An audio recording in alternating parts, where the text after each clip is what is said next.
Welcome, friends. This is the WMMA Today podcast with Drake Riggs and I, Steve King. We actually have a pretty good lineup this week. We'll be talking about the Bellator 255 recap, along with a lot of news. And then we'll go into a Bellator 256 preview with 4 fights. And then we'll talk about the Bellator rankings as well, which we haven't talked about yet. And then finally, UFC Vegas 23 preview, where there's a couple of UFC fights coming up.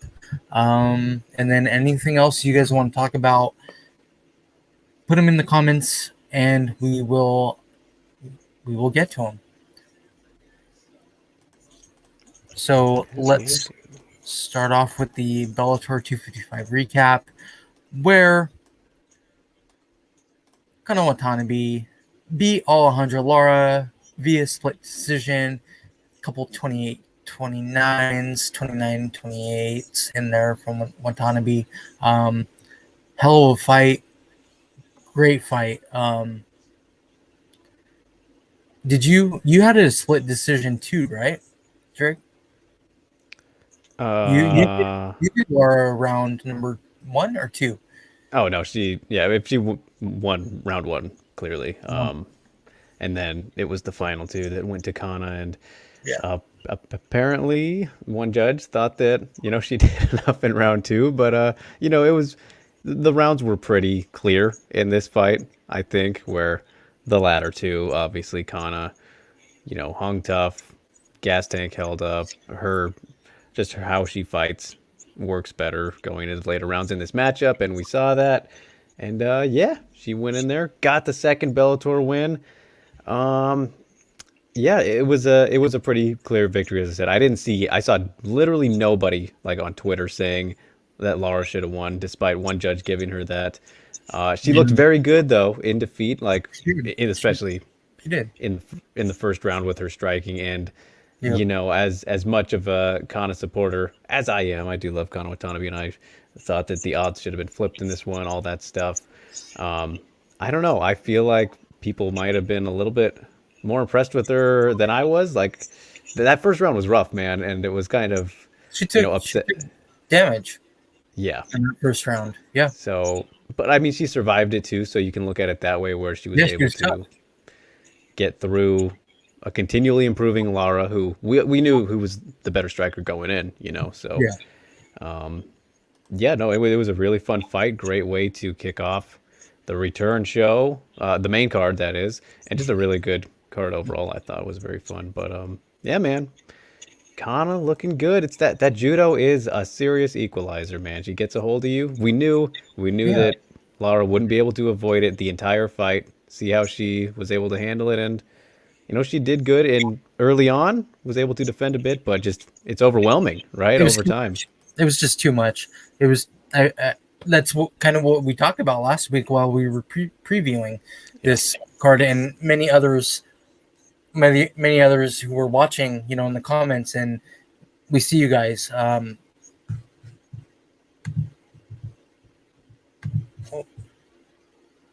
happened? I don't know. My screen went black. So we see you guys. Makoto, Ghostman, Rain, and Rio. We see you guys. Thank you for joining in with us early and on a different day. Yes, but kind of the judo throws. I mean, phenomenal. It's an X factor for her. Yeah, unsurprisingly, just that background and having spent so much time working that hard, and her trips, like, man, when she gets if you just wait, go for a ride. It's beautiful, man. It's the way that she sets them up. I mean, it's just great fighting. There was also that one escape that she had in particular that stood out to me. I think it was probably in that second round where she was on top, and then Lara was able to flip the position, and get the transition. And then from there, Kana went for the armbar, but managed to wrap and get onto her back. That was just like, that sequence was really great. Yeah, it was a great scramble. So I think that Lara did show some good improvements in her grappling that we kind of needed to see as well. But it's just the thing is, when you're going against somebody at this level of, grappling and with their judo skills, like, it's just very tough to keep up. And you completely saw that as the fight went on. So it was, yeah, I think there were high points and low points for both. I mean, that's what you love to see in matchups like this. So, yeah, we got plenty of quick comments here from people already. So Rain Yeah, I love chiming it. in. Good to see you, sir. Rain says, "Did you guys notice that Kana is very good at takedowns in space? Must be that experience fighting in a ring." I think it's her experience in general. In In general, general, yeah.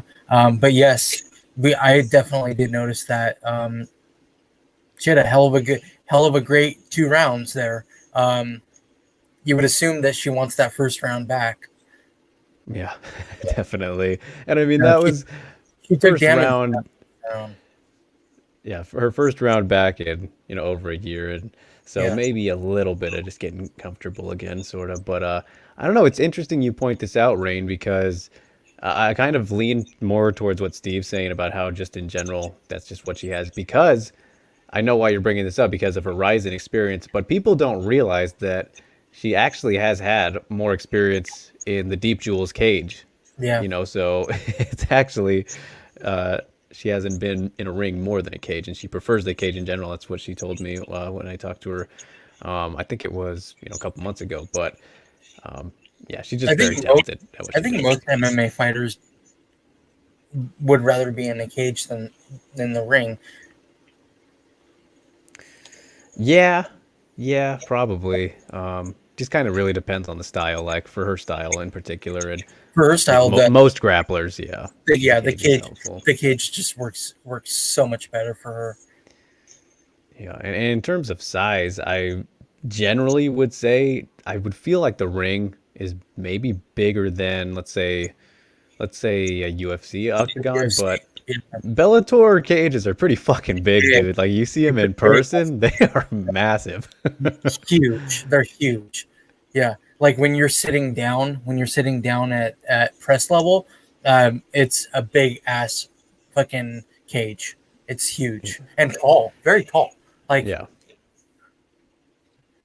I wonder what the dimensions of I don't know. theirs is compared to the UFC's, and I wonder if it just looks bigger because it is more circular, but I have no idea. So, Could be. um, I don't know. Rue chiming in here as well. Good to see Yeah. you, Rue. Kana needs to stop doing that running foot sweep from range. She does it with no setup. Yeah, Yeah, that was. that was the only thing. But I mean, I don't know. Maybe she'll get it to work at one point, and it'll be phenomenal when it does work, though. I think that was kind of a probably a autopilot kind of comfort technique that Yeah, she was leaning on, and yeah, it did end up working a couple times, right? But she was just spamming it. That was the problem. yeah, Was that she was yeah, just yeah. not hiding it or setting it up whatsoever, as he Yeah, points no, out here. yeah. Yeah, that's what I was trying to say is after like a setup, you know. Yeah. So Oh, it'll catch her opponent off guard. yeah, and I mean I've never seen her use it that frequently, so I think it was absolutely just kind of for range finding and just to get a little bit comfortable back in there with this Yeah. matchup. So Ghost Phantom says Kana made a great adjustment in the third round to go for reverse lockdown instead of passing to side control. yes, I saw It was Ghost P beautiful. pointed that out on Twitter when we Yep. were watching. That It was was nice. probably that really could have ended up saving her because easier to slip out of that position at times, especially as time goes on and you get a little sweatier and all that. So that was very smart. Good fight IQ by Kana. Yeah. Not So just smart. there, but yeah, as the fight went on, she did show that she's able to get through the tougher fights. So I yeah, actually think that her ring intelligence is carry what's her a bit. what it'll be better than her opponents. She's very intelligent. Hmm. That is true. Jen, And good to see ya. Jen says Kana really needs to work on her entries into the clinch without eating hands to the face. She took damage, especially in that first round, but I mean, yeah, she needs to move a little quicker in there, I think. But I I mean, think, I'm fine with the way that she was. Like, I feel like we're all being nitpicky right now. Like, yeah, I feel but like nitpicky now. And she did phenomenal, guys. I really like this fight from Kana. Like, I really enjoyed this fight overall. yeah, it's understandable though, because I totally feel these same No, kind of I mean, worries. I get it. I mean, I think these things were kind of going through all of our heads or whatever. But it's like everybody's kind of going in on Connor right now, and it's like, dude, hold up, hold up, hold up. This was her first fight in a year, and she had to get used to fighting again. It doesn't. I think it was also just like yeah, well, I mean, pretty much what you said right there, and the fact that Lara started off so quickly, like it was completely Yeah, hot and boom, cold, and then yeah. shifted as the fight went on. And Mhm. um, I would be a whole lot more worried about this when looking at like who's above her in the division and everything. But you look That's the at, thing. let's say, Denise Keyholtz or Lima. I don't think, especially Lima, doesn't ever really start as quickly as Lara did in this one. And she has her judo background as well. Both her and Keyholtz do, but those would be like the two fighters where, okay, you don't want to let them do that to you either. So I don't know. We'll see. She'll work on it. That's for sure. There's no doubt about that. Um, didn't seem overly excited about her performance in the post fight either. So that shows you what kind of competitor Yeah, we're she's working with here. incredibly competitive. Lara's combinations from range did not build off as the fight went Nope. on. It was just rear straight, hook, rear inside, low kick. Yeah, she was pretty basic at the end, but she was also getting outworked. So, and she was probably tired. She just had to start worrying about getting Yeah, taken down. So yeah, getting that in your mind, it's harder to think about mixing it up when somebody's coming at you with this relentless pressure. So she'll be back too. So yeah, for sure. Uh, Jimmy, welcome, Jimmy. Hey, did you guys notice the lack of distance control with Lara? We did. There was a yep, point in the fight where she stood right in front of Kana in hook range. Yep, she Kana's did. got some honor in those She's exchanges she's too. that's one thing that Laura definitely has to work on in her next fight. Yep, Uh, absolutely. Ghost Phantom says she did catch Sugiyama with that running foot sweep, but you're right, she needs a setup. Yeah, that dude. That Beautiful stuff. yeah. Oh man. Kana did great, but I think we all just want to see her improve. Yes, we do. Yep, And absolutely right. like Drake said, she was hard on herself in the post fight interview. She was not very pleased with her performance. It didn't seem. And that's a good thing when you come out as the winner, I would say, in terms of Yeah, continuing to yeah. build off I of that. mean, yeah, it's all right. I'm fine with fighters being hard on themselves. Hopefully, we see a better Kana, even better, even better. Hmm. And then Ghost Phantom says, I really like Kana as a fighter. I just hope she adds things to her striking. Yeah, I mean, Yeah. what fighter doesn't have things to improve on? Literally every fighter has things to improve on, and every fight that they're in, their opponent brings different things to them. So it's not going to be the same fight over and over and over again. Otherwise, we wouldn't like to watch these fights. Absolutely. And I love the way you're barging on in here, Sammy. Good to see you, buddy. Sammy, some guys, did we talk about how awesome Kana is? Yes, A yes, we are. little bit. A little We're trying. bit. We're trying to. But these guys are being downers, Sammy. Well, they're all on the bandwagon, man. They just want to see Kana succeed. Make some history. First first and only Japanese Bellator Yeah. female fighter officially on the roster. Reina, I believe, was technically the very first one, but looking to become the first Yeah, Japanese yeah, Bellator she was champion on the overall. roster though. Yeah, yep, exactly. And Rue with a great point there. Every fighter has things to improve on, unless you're CM Punk. Then it was just a good Then try. it's everything. Then it's literally everything. Right. Then it's just be better. That's just what it comes down to. But Yeah, just yeah, man, learn how to throw a punch. learn how to punch. So great to see Kana remain undefeated, and I think as we said, Lara still looked good in defeat, and she'll be back. Still has plenty of time to continue to get better herself. So flyweight division, man, this is just a glimpse of all It's so the goodness coming up. It's so yeah, fucking good, man. it's so great. Bellator's doing it right, and great to have them back. So Hell yeah, it's awesome to have Bellator back. yep. Sammy giving some love there to the Uchimaras and the Ostos. She did awesome, yeah. Look, especially in those last 2 rounds we've been Yep. highlighting. So, all right, Sammy, We can't really highlight the first round. No, not so much. Yeah, I know. It's just how it is. So Sammy gets here just in time for the Twitter mailbag. He hit us with some questions. Dude, crazy. I literally just saw them like right before we came on, and I was like, oh shit. Sammy came at it. It's hard. Yeah, appreciate it, Sammy.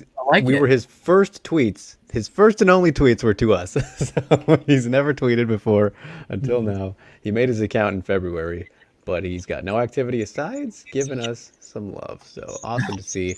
But Sammy, Ghost Phantom did beat you to the punch, so I gotta pull up his question first here and try not to show the rest of my DMs because that's where he sent his. So let's see. Here we are. I got it. There we go. Let me zoom in a little more. After watching the CGTN interview with Whaley as a journalist and someone who covers MMA, what is your advice to fighters who talk to the media? What can these fighters do to get the truth out, especially when the media changes their words for headlines? Yeah. So, of course, I did end up watching that entire interview that was in question last week as we really went into it. Yeah. Where the reporter media person really randomly, when you watch the actual full video, just really throws out the Mike Tyson thing, just got really out of nowhere. Straight out of nowhere. Which I went back and watched it too the same night that we talked about it. I was kind of like thinking about it a lot, so I just fucking watched it, and I was like, wow, that's odd. But yeah, it was other than that part, it was pretty much, run of the mill, big corporate news station interview. I suppose you could say CGTN. Nothing crazy there. But as for the question specifically here from Ghost, it's funny, man, because the advice to give to fighters who talk to the media and, let's go with that part first because you kind of have multiple questions in here.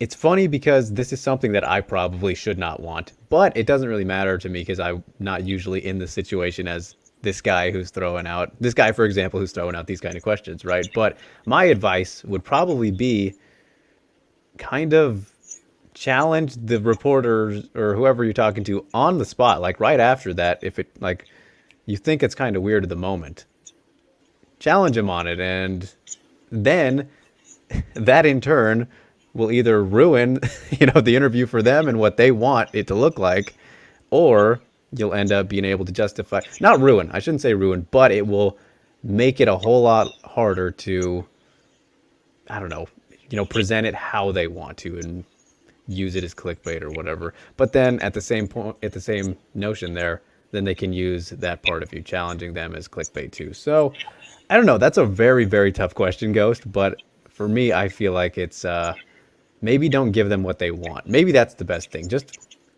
just say a one-word answer. Like just a no or something subtle. Don't try not to give them what they want, but at the same time, you don't want to come off as an asshole either. So that's probably the best way. But that's a very tricky question. So what do you think, Steve, about that first part? I think that if a fighter is thrown a question that they don't really care for, call the person out on it and say, look, I'm not comfortable answering that question.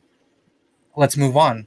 Or you can go the route of turning it on the media member and say something like, well, why are you asking me that question? Why aren't you asking Mike Tyson? Yes, Or something. ask them a counter question.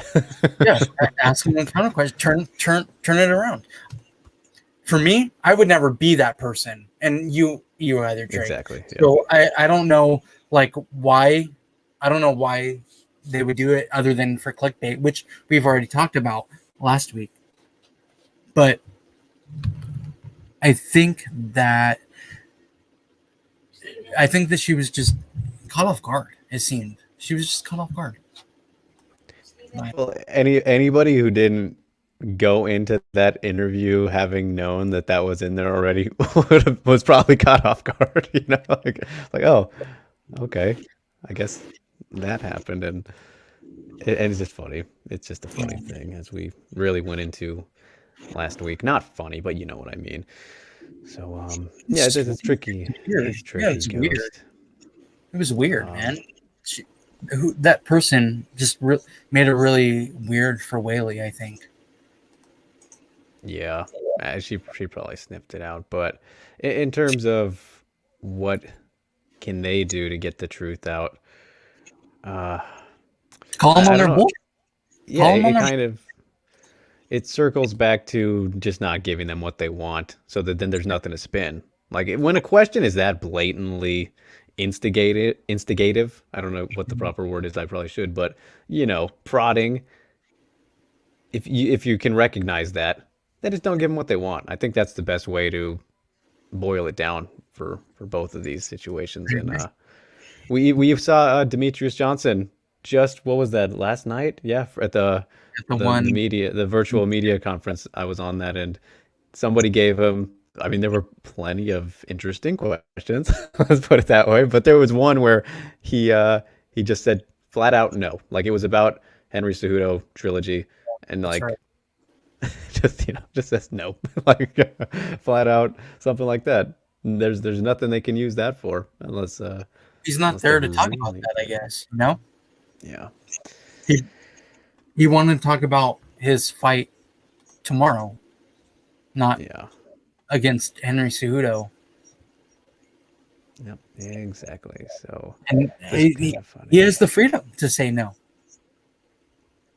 Yeah. Oh, and Rue also pointing out the part about Dana and DJ. That was pretty funny as well, especially his reaction to that. I'm sure you saw that, Steve. I did. That was good. Hilarious. Demetrius Johnson, I like him a lot. I really do like him. He's just a real dude. Yeah, he is. He's very real. Always has been. And it's cool, I wish that he would kind of speak out against the UFC for not treating him the best. He didn't get the proper treatment in the UFC. He was literally the greatest fighter for a few years there. And he didn't, they didn't really push him. In fact, I think Dana White pretty much said that he should market himself, right? At one point. I mean, what kind of shit? What kind of shit is that? Yeah. I don't know. Probably just wasted energy for him, though, is why he doesn't I think so. I think it probably is. But I would like, at the end of his career, whenever that is, I would love for him to go in. To write a book. Or something. Yeah, he's smart enough. He's a nerd. He's straight up nerd. If he writes a book, I'll read it. Yeah. Yeah, that's an excellent point, Ghost. It's It is sad. Ghost says it's just sad that anything fighters say are used against them. It's because that's just kind of being in the public, though. Unfortunately, like yeah. no matter Well, what you're doing, I think it's also because people are shitty. there's also that. That is a very big part of it. So Yeah. Ghost Phantom says questioning the reporters is a great idea. Spin it on them. I know if I were to ask a stupid question, which is which is not has nothing to do with what you're talking about, out of nowhere question, I would expect a stupid answer back. yeah, there you go. Yeah, like that's the ultimate way to have fun with that situation. Like, I would fuck with people so much, dude, if that happened to me. Yeah, Like, that's I think that's our mentality, right. as it is anyway. But a lot of people just really don't want to get into it with Yeah, especially reporters, because then the reporter can say something really negatively, exactly. Make it even worse. make it a worse situation than what it already is. So I mean, I see why Whaley, kind of kept it very simple. She didn't really go in. I I can see why. I very much understand why a fighter wouldn't do that. Yeah, and I love what Rain is pointing out right here because those two parts right there that you're saying pretty much saying are a part of like the same quote. Like Whaley saying she respects Tyson, but the fact that he's a boxer and knows nothing, that's such the nitpickiest way to make some clickbait, right? They're Like so weird. Like, man, it's crazy. It's crazy. Like that was. I'm surprised it didn't get more traction, to be honest, because of how stupid the headline was. yeah, well it's yeah.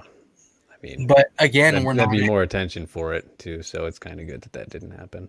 Well, we're also not at Whaley Fight Week. There's Right. time. There's still time. Yeah, right. But I know it's interesting because you think if Whaley wasn't so respectful, that Mhm. there would have been bigger backlash to this. But she's I just think too so nice. because people focus on the negative a lot. They think it's funny. Ah, They, this is a they great point by Jimmy. Sorry to cut you off there, but yeah, Jimmy says r- Whaley even broke it down to how Westerners and Eastern people think in their interview. completely. That is a great point, Jimmy. And that guy had that complete thinking line of thinking there, and so so right. That is a great quote you're pointing out. If you guys, most of you here, I'm surely saw that, but definitely check out. I think literally everybody has seen Yeah, that interview now. Who's here commenting? yeah. I mean, it's so clear as Jimmy continues to point out. Like she said, there's nothing wrong with Tyson rooting for his countrymen. Like nothing. There was nothing, offensive or trying to Yeah, be like disrespectful in like at all. Yeah, converse. Yeah. yeah, like So at all. she came off wonderfully as she usually does. Like To so. me, this is a non-topic. To be honest, it's just the really shitty headline, Yes. Yeah. Exactly. and Highlighting this random then the thing. really shitty reporter.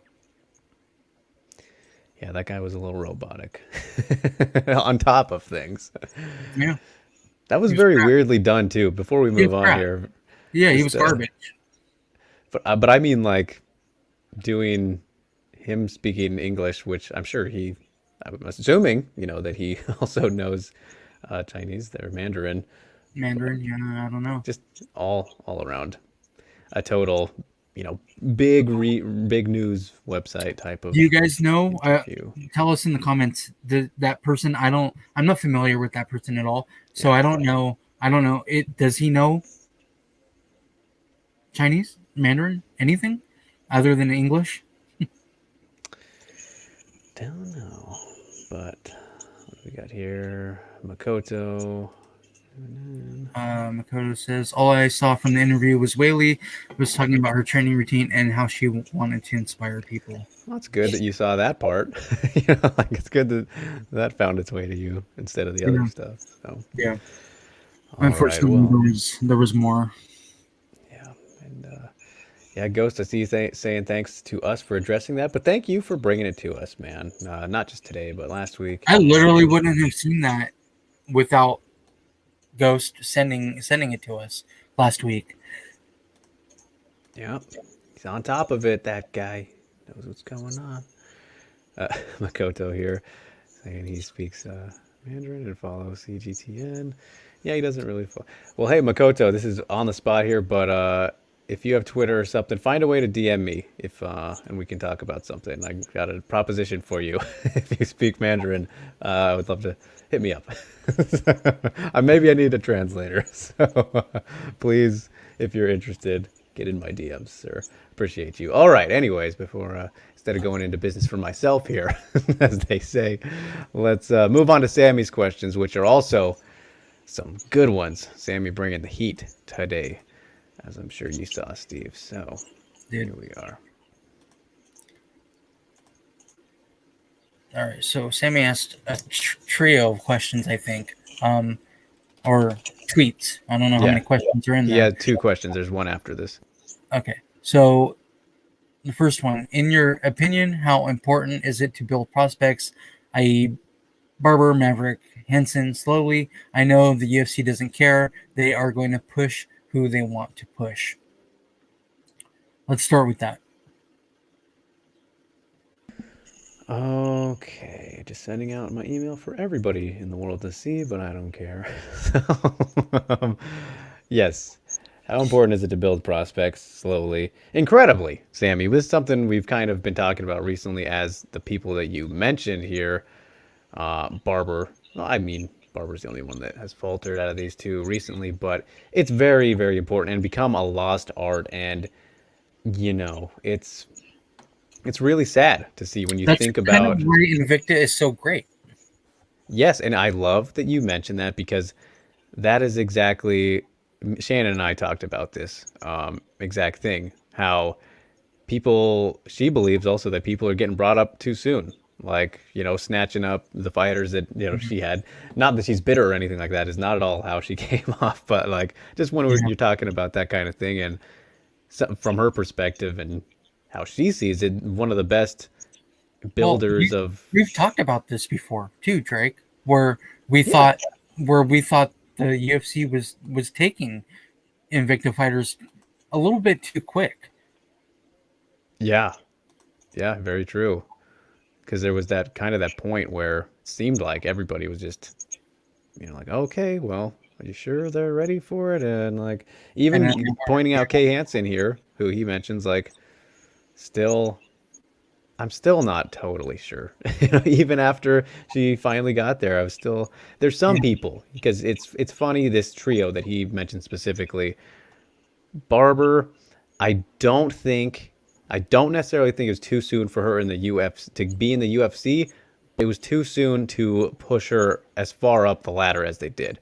Yeah. Maverick, What was Roxanne Modafferi ranked at that time? Was she like 8, 6, 7? 6, 5. She was up there, dude. She was Yeah, up there. I mean that was way too fast, way too quick. That was absolutely no love for Roxy and trying to get Barber to move up very quickly. Yeah. So it's and then if you look at like the situation of Maverick, she's somebody who did have a slower build. Like she could have been brought up sooner, but she wasn't. And she's a kind of a unique talent, I think, that where she's just good enough to where she probably would have still succeeded earlier, but it would have stunted the growth a little bit. Like I think that the time of her career and the pacing has been pretty solid so far. I think the Maverick is okay. The way that Maverick's career is going right now, I think it's fine. Yeah, But like you said, Hansen, maybe she would be better off in Invicta. Yeah. For now, I don't know. I don't think that we've seen what we expected to see from from Hansen at this point in the UFC, but also she's fighting tougher opponents. Yeah, it's I don't know, man. It's just like a I don't know. I don't know how to phrase it. They're not investing, right? That's the thing. They're There's for no sure. investment in the fighters anymore. Yeah, they're for sure not investing. They're investing in their investment, which is the Yes. UFC. Right. That's That literally okay. So we're gonna talk about the investments. Did you see the Venom kit? Like, it's slightly better than Reebok, right? Like very similar. slightly better. Like it's yeah, maybe a little more colorful, I guess. I mean, I don't know. Yeah, It's pretty much the same fucking thing. yeah, crazy, man. And yeah, Ghost, this is exactly the point we're making here. Like it's still hard to tell with Hansen, but if you really followed her career, her still very short and young career before getting to the UFC, you see it's very blatantly obvious that there is plenty of potential and talent that Yeah, she possesses. But man, you just don't want to screw that up when you've seen.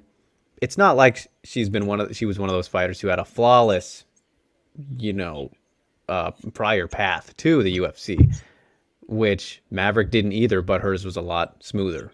You know, yeah, we saw Hansen get dominated at least once, or I don't want to say twice, but I know there was one domination in there.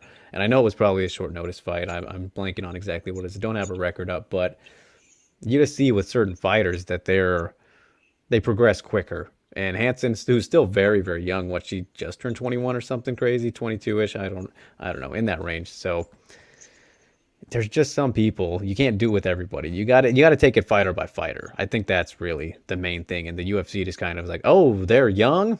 All right, they have plenty of time. Fuck whatever happens right now. That's kind of how it's being looked at by them. I think so.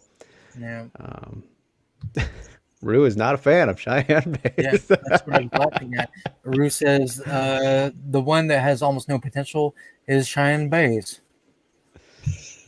Yeah. Sammy says, I asked this question because I noticed that in some podcasts they want build people slowly instead of throwing them to legitimate fighters. I think Yeah. there's a way of building a fighter though. Like Barber, that's not the way. We saw it. Keep them around their experience level We for. saw it with Sean O'Malley as well. Yeah. With Cheeto Vera. Kind of got thrown into a bad fight with Cheeto Vera. Yeah, that was a big test, obviously. So. You know what I mean? But this is the UFC, though. This is what they do. They don't give a fuck about these fighters. If they lose, they lose. The next one. Who's the next one? Kevin Holland, you're up. Well, I don't know about that comparison, but I get what you're saying.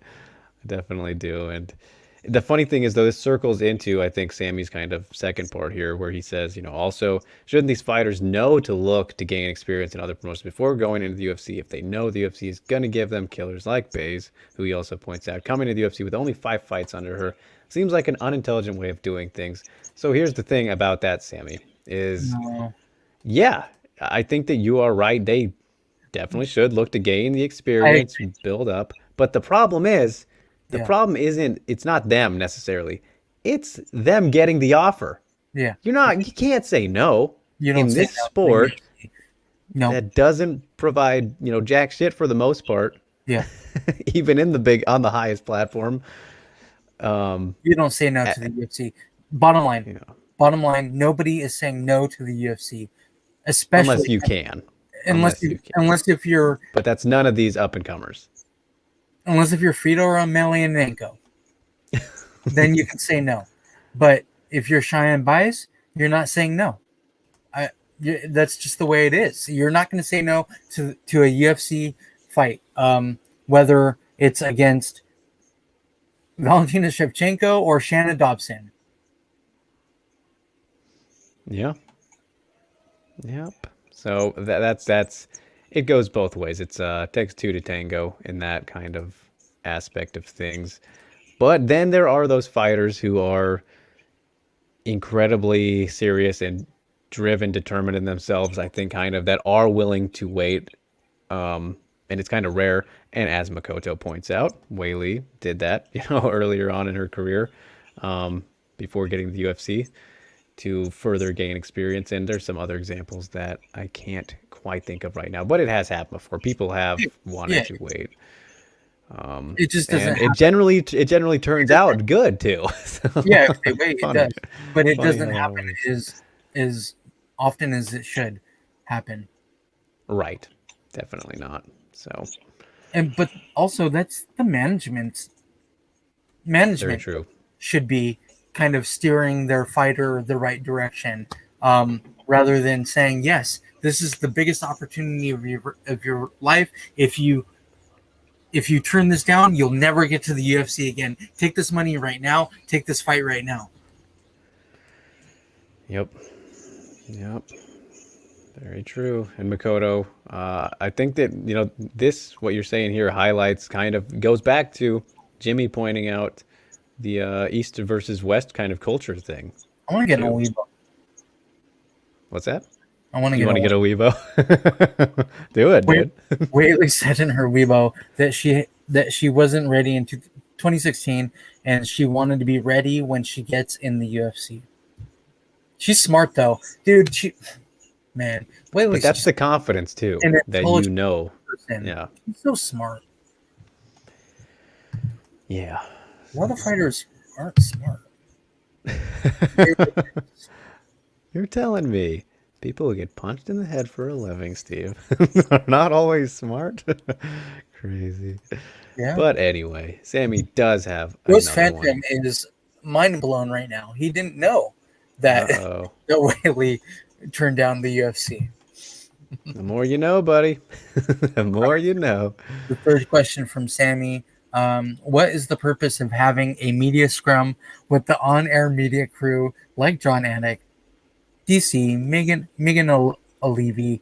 What's the point of interviewing them when they can just talk to the fighters? So it's funny because I kind of get what you're saying here, I get Sammy, it. I know. because I get it because this is the Megan O'Leary Mhm. scrum, which I was present for UFC 259. I was there. I did record it, but I didn't upload it because it was Megan O'Leary. So it's like that shows that I didn't really care either, and nor did SCMP, who I was covering for. But it's just nice to be able to get more content and more thoughts, I guess. That's kind of the point of doing it is, hey, we have these people too, if you hear what they think. So it's just more for more overall content, I think. I don't think the UFC posted those either themselves, just for kind of us to do, but yeah, it's just more, right? Everybody wants more no matter what it is. And did you mention DC? DC, that I think that should take him out of this equation because he's actually a fighter who is around a lot of people, probably more than Anik and Megan, to be fair. But also, if you look at somebody like Olivi, she does have a very unique perspective, and I did enjoy listening to her and this specific She's actually really one you're smart talking girl. about. But yeah, the perspective, though, I mean, of being in her position and then married to one of the fighters. So I was intrigued by that conversation. But I understand that it's weird, especially for like John Anik's great. Don't get me wrong, but I feel like unnecessary to have us questioning him. But it's more, as I said, that's just essentially what it comes down to. So yeah, but Rain agrees, finds him weird. So I think yeah, everybody does. I don't know. I think maybe it's just for funsies. yeah, right, pretty much. No, it's So okay, Sammy. We like questions. We like yeah, questions, man, the more and the you can merrier. send questions in the comments as well, and we'll get to them. We This will is answer so them. true. Yes, we will. Men of the people. So, all right. Now we're closing up the mailbag, though. Just Ghost and Sammy providing us with some pre-show questions. Always gotta love it. And yeah, moving on now to the news. Plenty of great matchups announced, you guys. A lot. And yes, Ghost. Odd we don't interview NFL commentators for the Super Bowl. I know, how strange. That is such a fantastic comparison to make. How To kind boring. How boring would that be? yeah, that would not be not great. All right, but to Joe Buck talk, dude. Like, I don't want to hear Joe Buck talk during an NFL game. actually when the game's on. Yeah, when the game's like off, I'm like, I don't give a fuck about Joe Buck. You know, like, so weird. Yeah. It's weird, but whatever. Don't watch, I guess. I don't know. Yeah, that's pretty much it. But that's I think the simple solution. Yeah, I think we all think it's weird, so we're not watching. Yep. But what we will be watching, Steve, are these great upcoming fights. So, beautiful segue there. As Polyana Botello has another change-up. Poor girl, man. So, Mayra Bueno Silva is out. And now in is Luana Carolina on May 1st. That is still a very good fight. I like it. But it's kind of sucks that it's not Mayra Bueno Silva. I know. That was the most fun, exciting matchup, I think, out of all three people that Botello's been matched with here. Like, I did like the Kim one too, but I just don't think it would have been as good as the Bueno Silva one. And right. I didn't see what Bueno Silva's out for. I don't think it's COVID. I think it's an actual injury, maybe.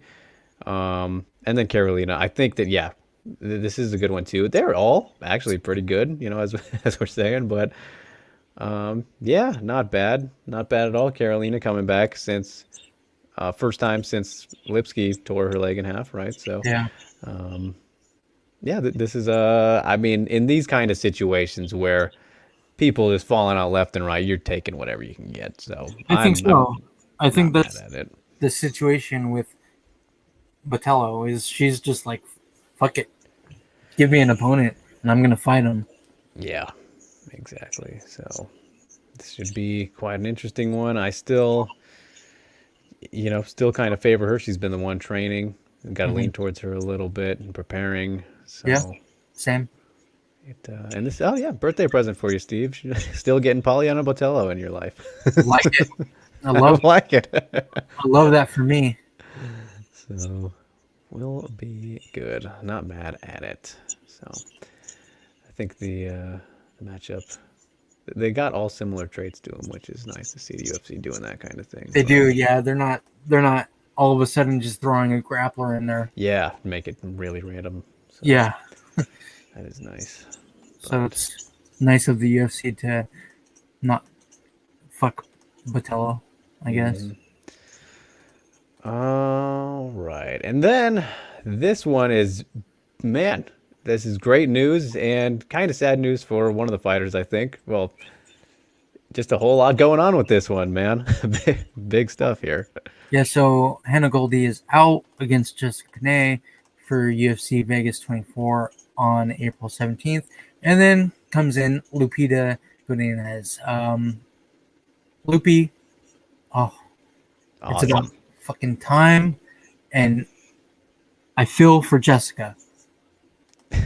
Like, she went from a good fight that she might have won against Hannah Goldie to a fight against Lupita where she probably will not win. Much tougher,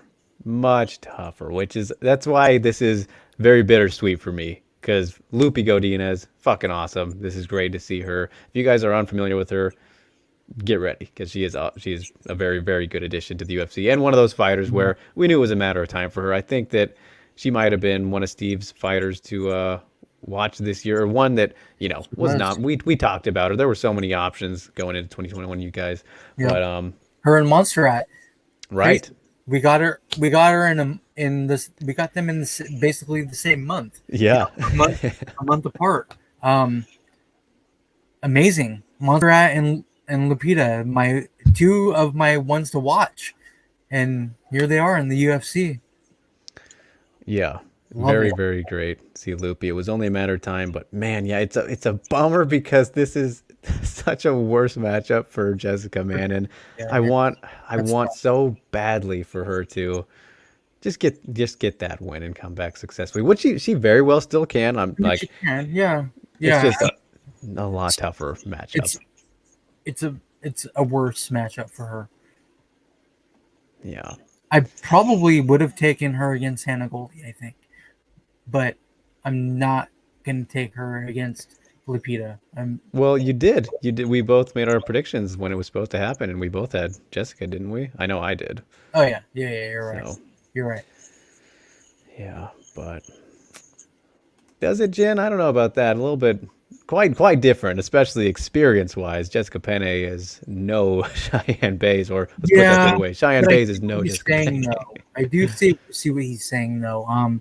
Where Lupita's Coming kind of in. a monster, and she's she's tough, man. She's incredibly tough, and she might open people's eyes. And Jessica Penney is a name, whereas Cheyenne Bias wasn't really a name. She just was coming off of a Contender Series Right. win. But a lot of people do watch the Contender Series. Yeah. But as we should know, that's not the ultimate gauge. That's not the ultimate Yeah, pinnacle of detailing somebody and seeing how far they can go. It's a good one, but gotta simmer down. It's just it's the platform, right? So, I like it. but I like yeah, definitely. So it's just yeah, Ghost. I don't know, man. I don't know. It's been just so rough for her, dude. Like, it. Yeah. cannot So catch a break at all. Jimmy's asking about Loopy. Break it He down.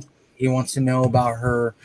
Can you guys talk more about Loopy? I'd like to know more about her skill set. Well, she's a very good stand-up fighter, and if she gets to the ground, she will finish. All right, nice and quick and easy. She's a mauler though, dude. Like, Yeah, puts it on. Very good striking technique too. I think that her striking is phenomenal. she's like kind of ahead of. I think she showed specifically too in that last fight that she against Demopoulos, she's Mhm. a little bit ahead of the curve for the pool that she was in. Being on the regional scene and what have you.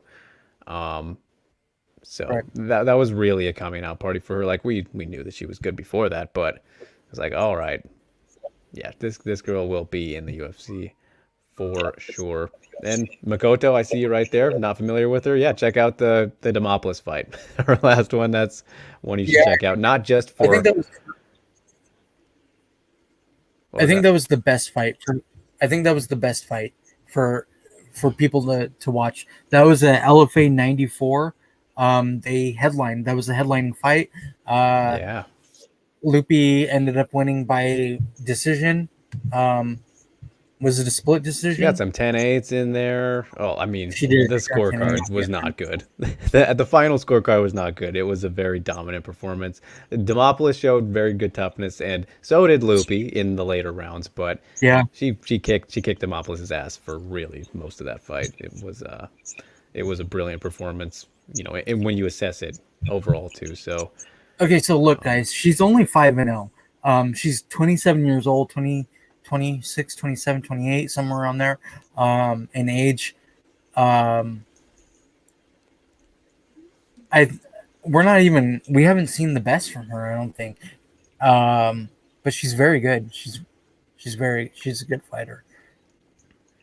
yeah, man. Panay's in for a world of pain, I think. It makes me so bummed. Like this is about as perfect of a debut matchup that you could have, right? Like you're getting a former champion, an established Yeah. pioneer, really a pioneer of the lighter weight classes, who hasn't fought in about 4 years roughly, and has lost.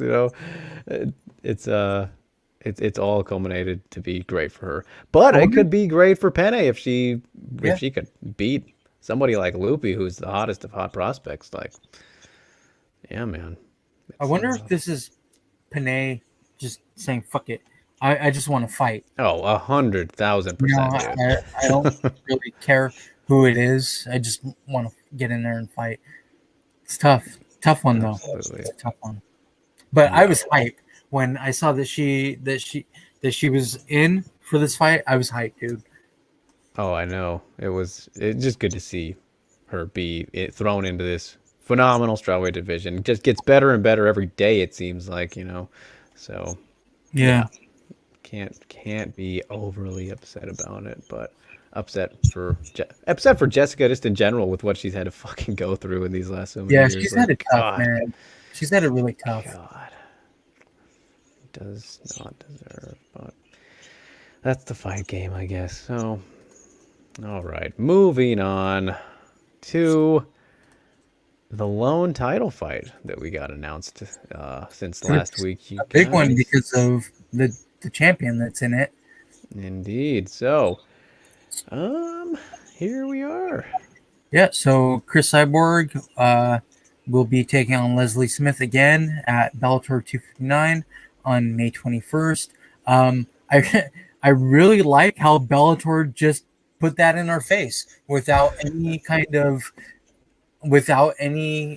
of hint at anything even happening. I really liked it. I I hope that Bellator does this at every event. He gives us a fight to watch and to a fight to kind of get excited about. Uh, that's a good look for them, man. I like that. Yeah, no, that was cool. I didn't at all see this coming. No, So I it's don't think any of us saw this coming. But I mean, the matchup I don't care for because I think that that's the yeah. I think that Cyborg annihilates poor Leslie Smith, but I like what Bellator is doing with it. Yeah. Yeah, no, I mean, you're totally right with the presentation of it all. And they've kind of done similar things to this in the past, but They do. in terms of hiding it, Yeah. they did this pretty perfectly Yeah, because dude, we had no idea. Nobody had any clue that this was even happening, and they freaking put that on TV on Showtime. It was a bombshell of an announcement. I yeah. wish that it was Julia Budd in Mhm. there, but again, Julia Budd is fighting, so we knew it wasn't going to be her. Um, I wish it was somebody more exciting, a better fight for Cyborg, but it's a Chris Cyborg fight, so I can't really Yeah. pick and choose who she's fighting at this point right now. That's the thing is like I love Leslie Smith. I love Cyborg too, but yeah, this rematch just really doesn't do it for me. And also because of the fact that like I think you could probably argue some other people getting the title shot over Leslie. Obviously Well, to the okay, ones you so we'll mentioned. talk about the rankings. We'll talk about the rankings. We'll get to the rankings. Um, yeah, there are other fighters that could be in that same position that Leslie Smith is in. Yeah. So, good for her. And especially a title fight for the rematch and a headliner, presumably. I doubt that it wouldn't be. Um, and yeah, I'll always tune into a Cyborg fight and all these fights, but yeah, didn't really. It's kind of like, oh, I like how they presented this, but that's Yeah. that's about it. That's about So, it. Jen says, "Yeah, I didn't see that coming. I had to turn the volume back up when I saw Cyborg's name pop up on the screen because the Bellator commentators are atrocious, and that's adding Mauro Ranallo, who is very good. He's incredibly intelligent, but he's kind of got to be to your liking to like him. No, he's Yeah, not everybody's thing. Like my best friend who you've met, I think Santino. yeah, Uh, Santino's awesome. he cannot stand Mauro Ranallo. Like he despises the guy as a commentator. Um, me, he's grown on me, I guess. You kind of have to take his Mamma Mia's and all that kind of stuff. Like, okay, it's gonna come eventually. So you kind of have to take it like, oh, all right, well, that's just part of his shtick. But when you get down to commentating and stuff, he knows the sport of MMA very well. He's been around forever, Yeah. No, and I totally agree. he's better than Mike Goldberg. Yeah, and really kind of both acquired taste. Like you said there, I feel like Morrow over time has gotten just a whole lot goofier, kind of like his. He's always been So goofy, though. Like yeah, he's literally always been a goofball, and I mean he knows that very very. He knows who he is. yeah, yeah. I mean, it is one of those things though where I could see where maybe a first time, listener, I suppose, of his commentary could be very thrown off by it. But for Yeah. me, and you and I were very used to it by now, and it's something that just kind of takes time to get used to. But yeah, and I know that a lot of people don't like Big John either, but I love Big John just for the fact that he knows so much about scoring Yeah, and the rules and everything. I don't feel like he should be doing the in ring Like he interview could be a show. between round kind of guy. Yeah, I don't. Yeah. I'm. I guess I'm okay with him being on the commentator thing, but I don't think that he should be in the cage after the fights, asking the questions. I guess I don't Oh know. yeah, yeah. It's kind of weird for me that That's he. true. Yeah, I don't like that.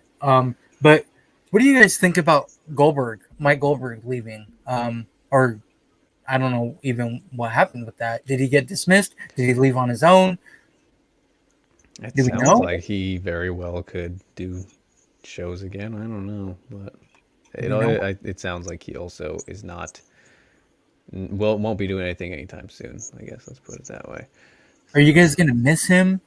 Because I'm not gonna miss him really. I think his heyday was with Joe Rogan, yeah, that was when it was fun. and we're kind of past that now in MMA. We don't need those, but then we're getting more Ronaldo. So what am I talking about? Right. All right. So before we move on here, breeze through quickly. Ghost Phantom says, what's going to be different about from the first fight?" And I will say it might last a little bit longer. Yeah, Well, the first fight. How long did the first fight last? 140, Like 1 minute? 140, I think. Yeah. So Okay. last a bit Drake's longer. going out on a limb and saying Yep, it lasts longer. you know it. Yep. Rue only watching this fight for Cyborg to dominate. Yep. I Ghost think that's feels why we're all like. watching. Yep. Feels like Goldberg was cut. Yeah, I Yeah, I don't know. agree. Goldberg was good for a season. Goldberg was good first. Well So done we're there. not. So we're not really fans of Goldberg in here. I like you guys a lot. I really do like you. You guys get Steve. My God, it says Goldberg and Rogan were good during the Lawler Diaz days, and that was a long time ago. MMA has changed, and it's kind of grown up now. It's got its big boy pants on. Hmm. Definitely. All right. So as we move on, Steve, what do you know? We called it. We predicted it, as we Yeah, do. yeah, It's going down. yeah. So Amanda Hebes is fighting Angela Hill on May 8th, a week after my birthday. Why couldn't it be on May 1st? But I love this fight. We've talked about this. I think it's going to be entertaining. We've talked about it though. I like it. I like that they made this fight.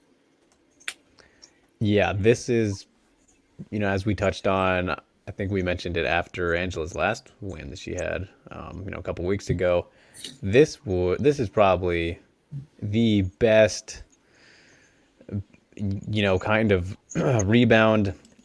I didn't want to say low risk, high reward because I don't necessarily think that's the case. But in terms of position and giving Hebes somebody who is a decently favorable matchup and still with a solid ranking, like without going too far back because of just some of the matchups are really tough around that kind of back end.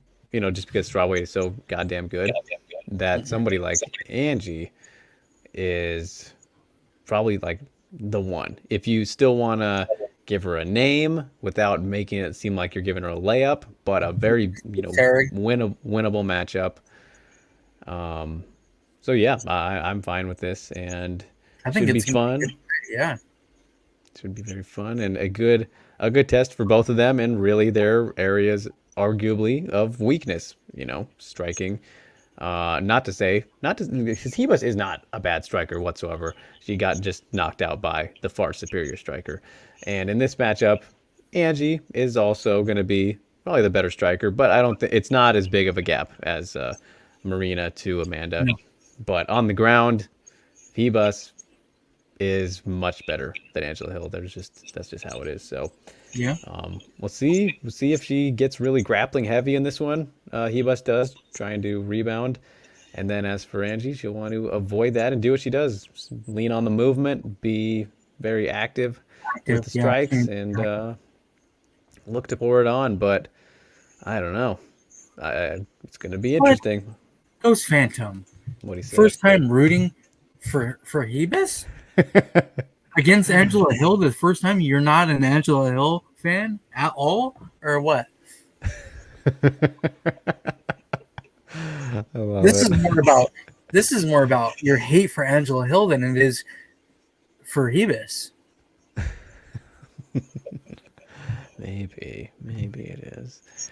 Makoto says, Oh, both yeah. clicked on at the same time. I hope Hebes wins this in unspectacular fashion where she sits in her guard the entire time. Why would you want such a thing? That's a hilarious comment. Dude, so you want a boring ass I fight? think he doesn't. I love that. That reads to me that he doesn't want He the doesn't hype want train either to of them re-pick to up, or yeah, he doesn't want that. Yeah. So, but Jin agreed. This is definitely not a layup, but it's still like the best, The layup would the have been number easiest. 15, Felice Herrick. That would Right. have been the Right. layup. Right. Who needs to get the fuck out of the rankings? Like, Absurd. just Just disrespectful to everybody else, really, in the division. get her If we're the, gonna be honest. my goodness. Get her the fuck out, man. Yeah, that's madness. That is madness. So, Did we like yep. this fight? I think we all like this fight, other than Makoto. Other than Makoto. Um, Ghost Phantom says, never was a fan of Hill or Hebes. I just like this matchup because of Hebes. Because if Hebes wins, nothing changes in the rankings. Yeah. So he's not a fan of either of them. Hey, there's just so many strawweights to go around, man. He can't, just be fans of everybody now. I get it. It's fine. All I'm right. fine All with right. it. Okay. All right. So, as we move on here to last bit of news for the week, you guys just announced today she is back. It is Aspen Lad. Yeah. So, my heart. Aspen Ladd and Macy Chisholm. We don't know when. We don't know where. But they're gonna fight I forgot to add this. It is July the 24th event. So my July apologies there. 24th. Okay. Yeah. Man. Yeah.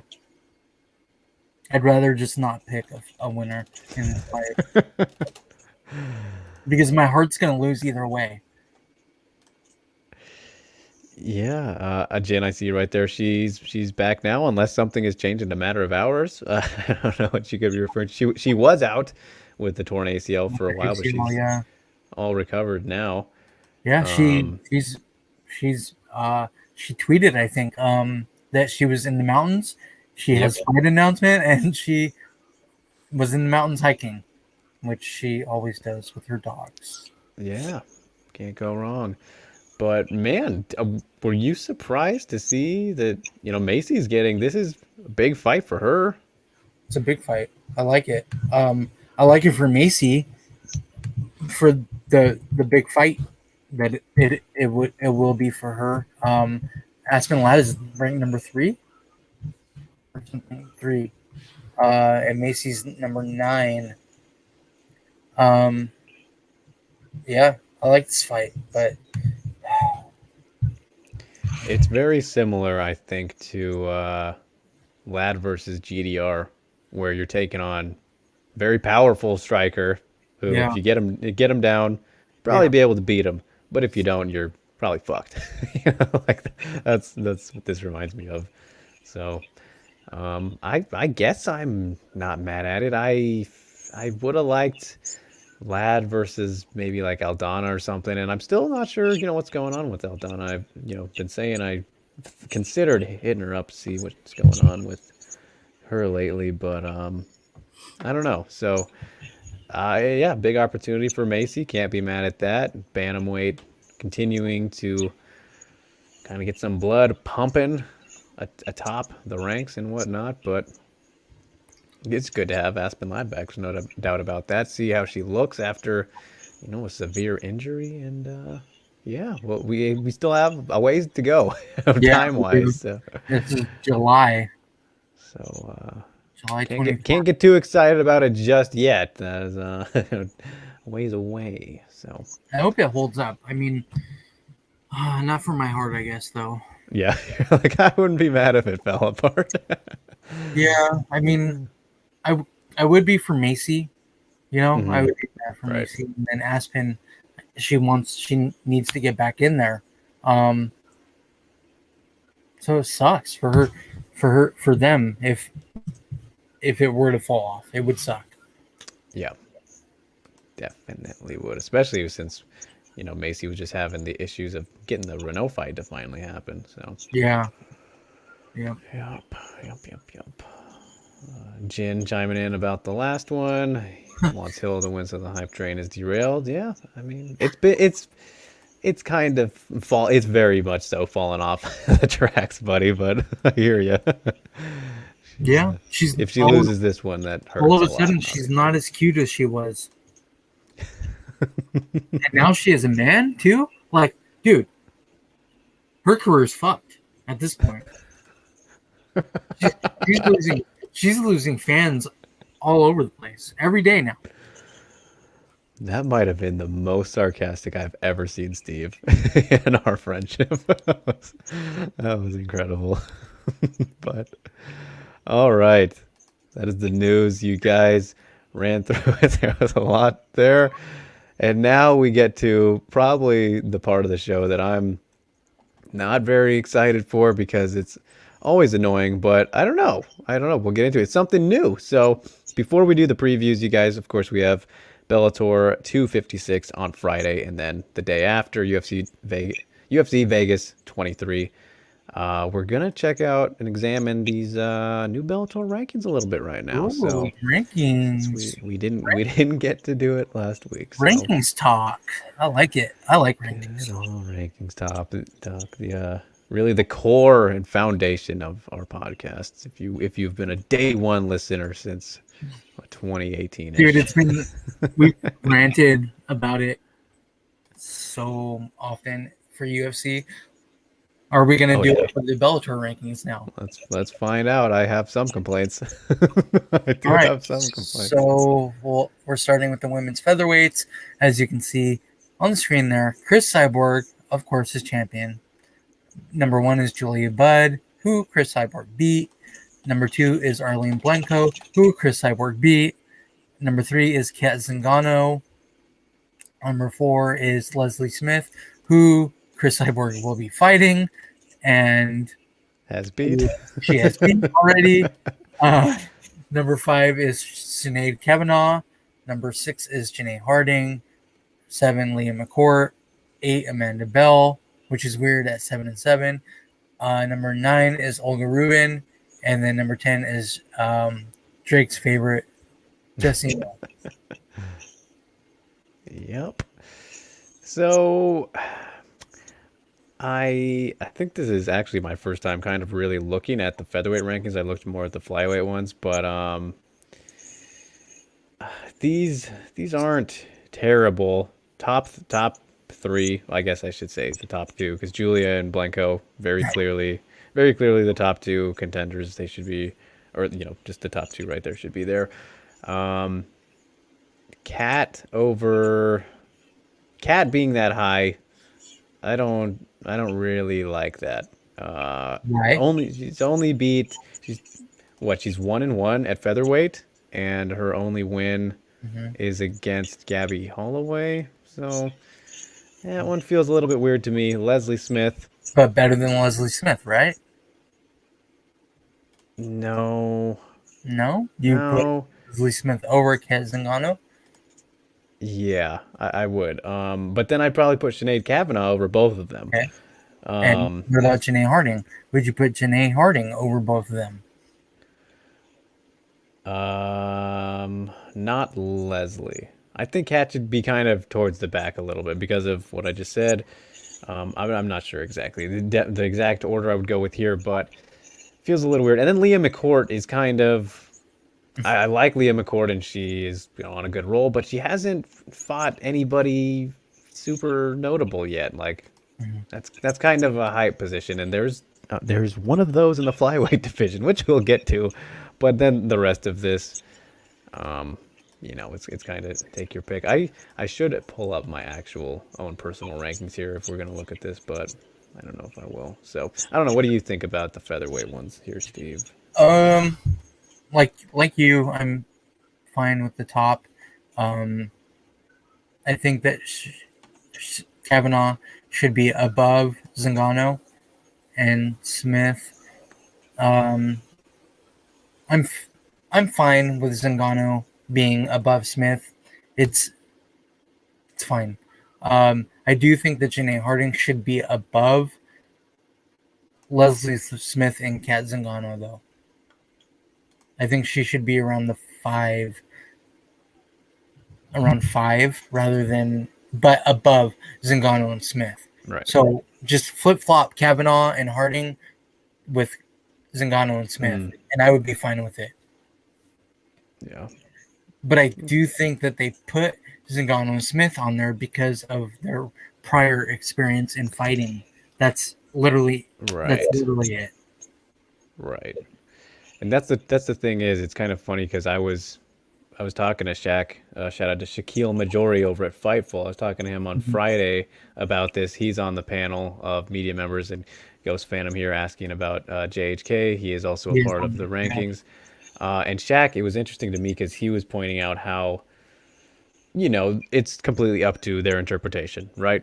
Um, but he was thinking where do you judge people based off of specifically what they've done in Bellator, or what they've done just in overall, right? Which, yeah, if they are the Bellator rankings, then it makes sense to do it that way. But for me personally, if you're gonna rank somebody, it should be the outside stuff should count too, if like winning streak or whatever, and so it's kind of an interesting thing about an interesting thing about rankings that are exclusive to a promotion, I suppose. But you know, that's rankings talk for you. So Mhm. we'll move on to Like flyweight then. Rose says, everyone has a problem with MMA rankings unless you're the champ.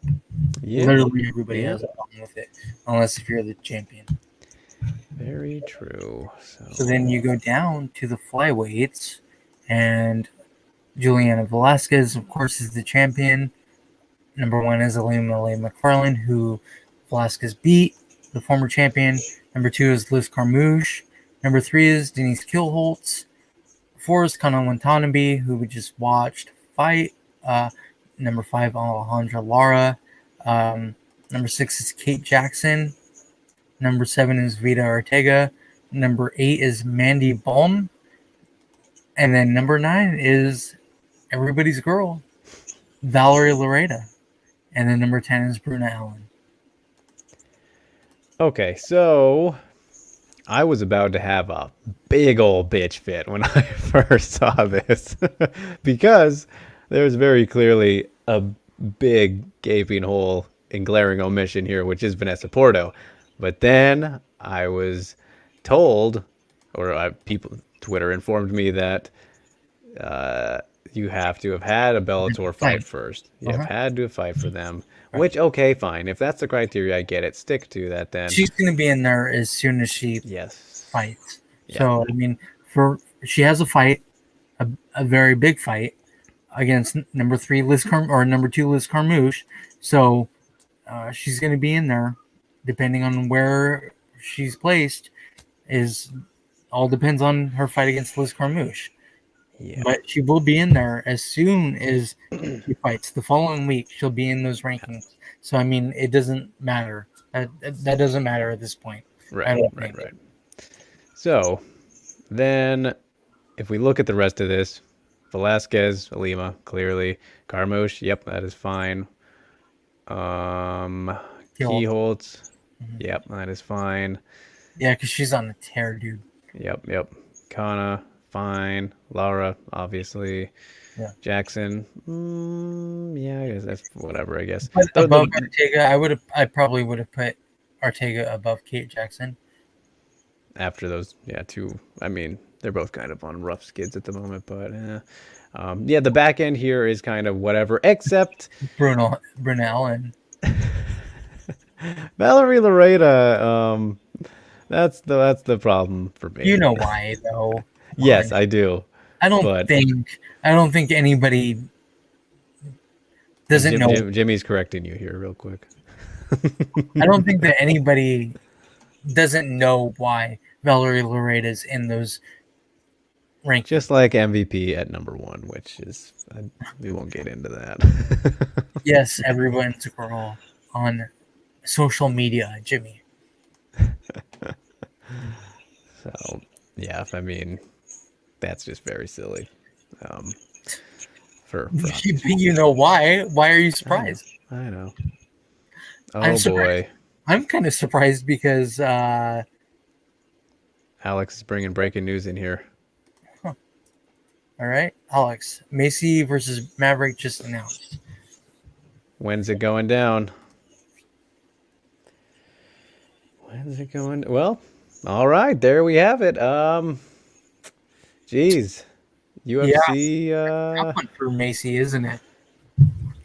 See, this is also a part of the problem. If we're going to revert back to what July, okay, makes sense, Alex says. This is a part of the problem that Sammy presented earlier, right? They'll push these fighters too quickly, won't let them develop slowly properly. And then to get back on track, or to try and get back on track, they don't make it easy. They don't make it fucking easy for them, which I guess you shouldn't have to do that, but you know, if you're in a matchmaker position, that this is not a good fight. It might look like it on paper in terms of the aesthetic. Yeah. Also a young rising talent, but there's levels here. There's our levels. This is a tough matchup. It's a very tough matchup. I like it, and I was fine. I called for this, but it shows you the problem of over pushing, man. It is just like they could potentially Macy very, very, very, very well could be on a 3-fight losing streak by August, right? Sammy's head is exploding right now. Where are you, Sammy? Yeah, surely it is. Oh, July 24th, it says. That's the Aspen Ladd and Macy fight. Yep. Stack it up. Okay.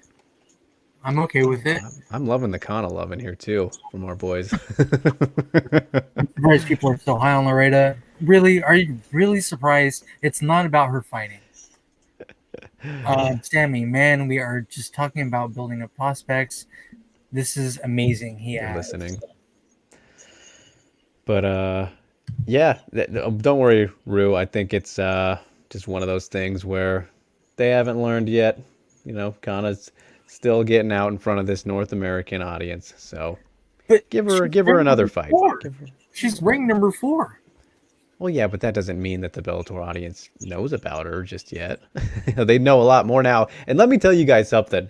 That I thought was ridiculous. So that GIF I tweeted fight week of her bending the frying pan, that is my most interacted with tweet of all time, and it reached over 500,000 views. so, Congratulations. so a lot of people are aware of Kana from that now. Well, I think that I I think that you got a lot of people because Kana retweeted it and stuff. So you Oh had yeah, totally. you had her fans already. They they loved it. They're eating them just like everybody in the But comments. it reached They're like eating Kana up, dude. They're eating it, Kana. it it reached a lot of different nationalities though. Like there were Yeah. some like German comments, like Well, some it's awesome to see a fighter freaking bend a frying pan, yeah. even though it's cheap as fuck. As I revealed the secrets there as well. So, hey man, you gotta do what you gotta do. Makoto coming in here. A lot of people care. Maybe you don't. Maybe you don't, and that's probably the right way to look at things like, especially rankings. Absolutely. But there are a majority of social media users are looking at Valerie Loretta because of her assets and not her fights. Yeah. Yep. Very, very true. And you know, I'm not disagreeing with you, Makoto. I'm not disagreeing with you at all. I'm stating why Valerie Loretta is in those rankings and why people are fixated on her. Her assets. Her assets. that's the fucking annoying thing though, is that if this is our if this is the media people deciding, like, come on, guys, you can't be serious, man. That's the problem that I have with Valerie Loretta in at number 9. Those media people know better. Yes. Yes, exactly. So They know better than that shit. and we know that they know better too, which makes you think, okay, Bellator, It's are Bellator. you doing a little funny here? Are you doing a little funny? There's a little fuckery in there. Yes. So Yep. There's a little bit of Bellator fuckery in there. yeah. And it's not something that we haven't seen with the UFC in their rankings either. For Yeah. however Yeah. long the UFC rankings have been going on. Yep. Absolutely. So always good fun. But yeah, so I guess we're now an official Kana Stan podcast. Which is fine. I'm Yeah. fine with it. I mean, I'm good with it. And Ghost Phantom and Makoto coming at you now, disagreeing. It's crazy. Ghost Phantom saying, I disagree, Steve, fighting should be the number one skill set we look at. That's what I'm saying. You're not disagreeing with me. I literally said that you guys are smart because you They are aren't looking looking at the right way. You're looking at it the right way. But the majority of social media users on Twitter, on Instagram, on YouTube, whatever, TikTok, whatever social media platform that you choose, the casuals. Valerie Loretta is on there because of her assets, not because of her fighting. Bingo. So, all right. So anyway, Sammy chiming in about the Maverick Barber matchup still. I never thought that the UFC would match up Barber with such a tough matchup. Well, that's UFC is gonna UFC. Yeah. Maybe she's not being pushed anymore. Maybe they're like, fuck it, kill her. Let's Well, go. that's exactly it. All right, let's use her to push Maverick. There you Yeah, go. maybe because she's on the monster Hans Mellencamp camp. Um, Right. what I can't get in the UFC's head. I don't know why they do what they do. Nobody does. Alex wanting an early prediction. Well, what do you say, Steve? I think we've already said it. I think that Miranda totally derails the train. If the hype train isn't derailed yet, I think it's done after this. It's got to be.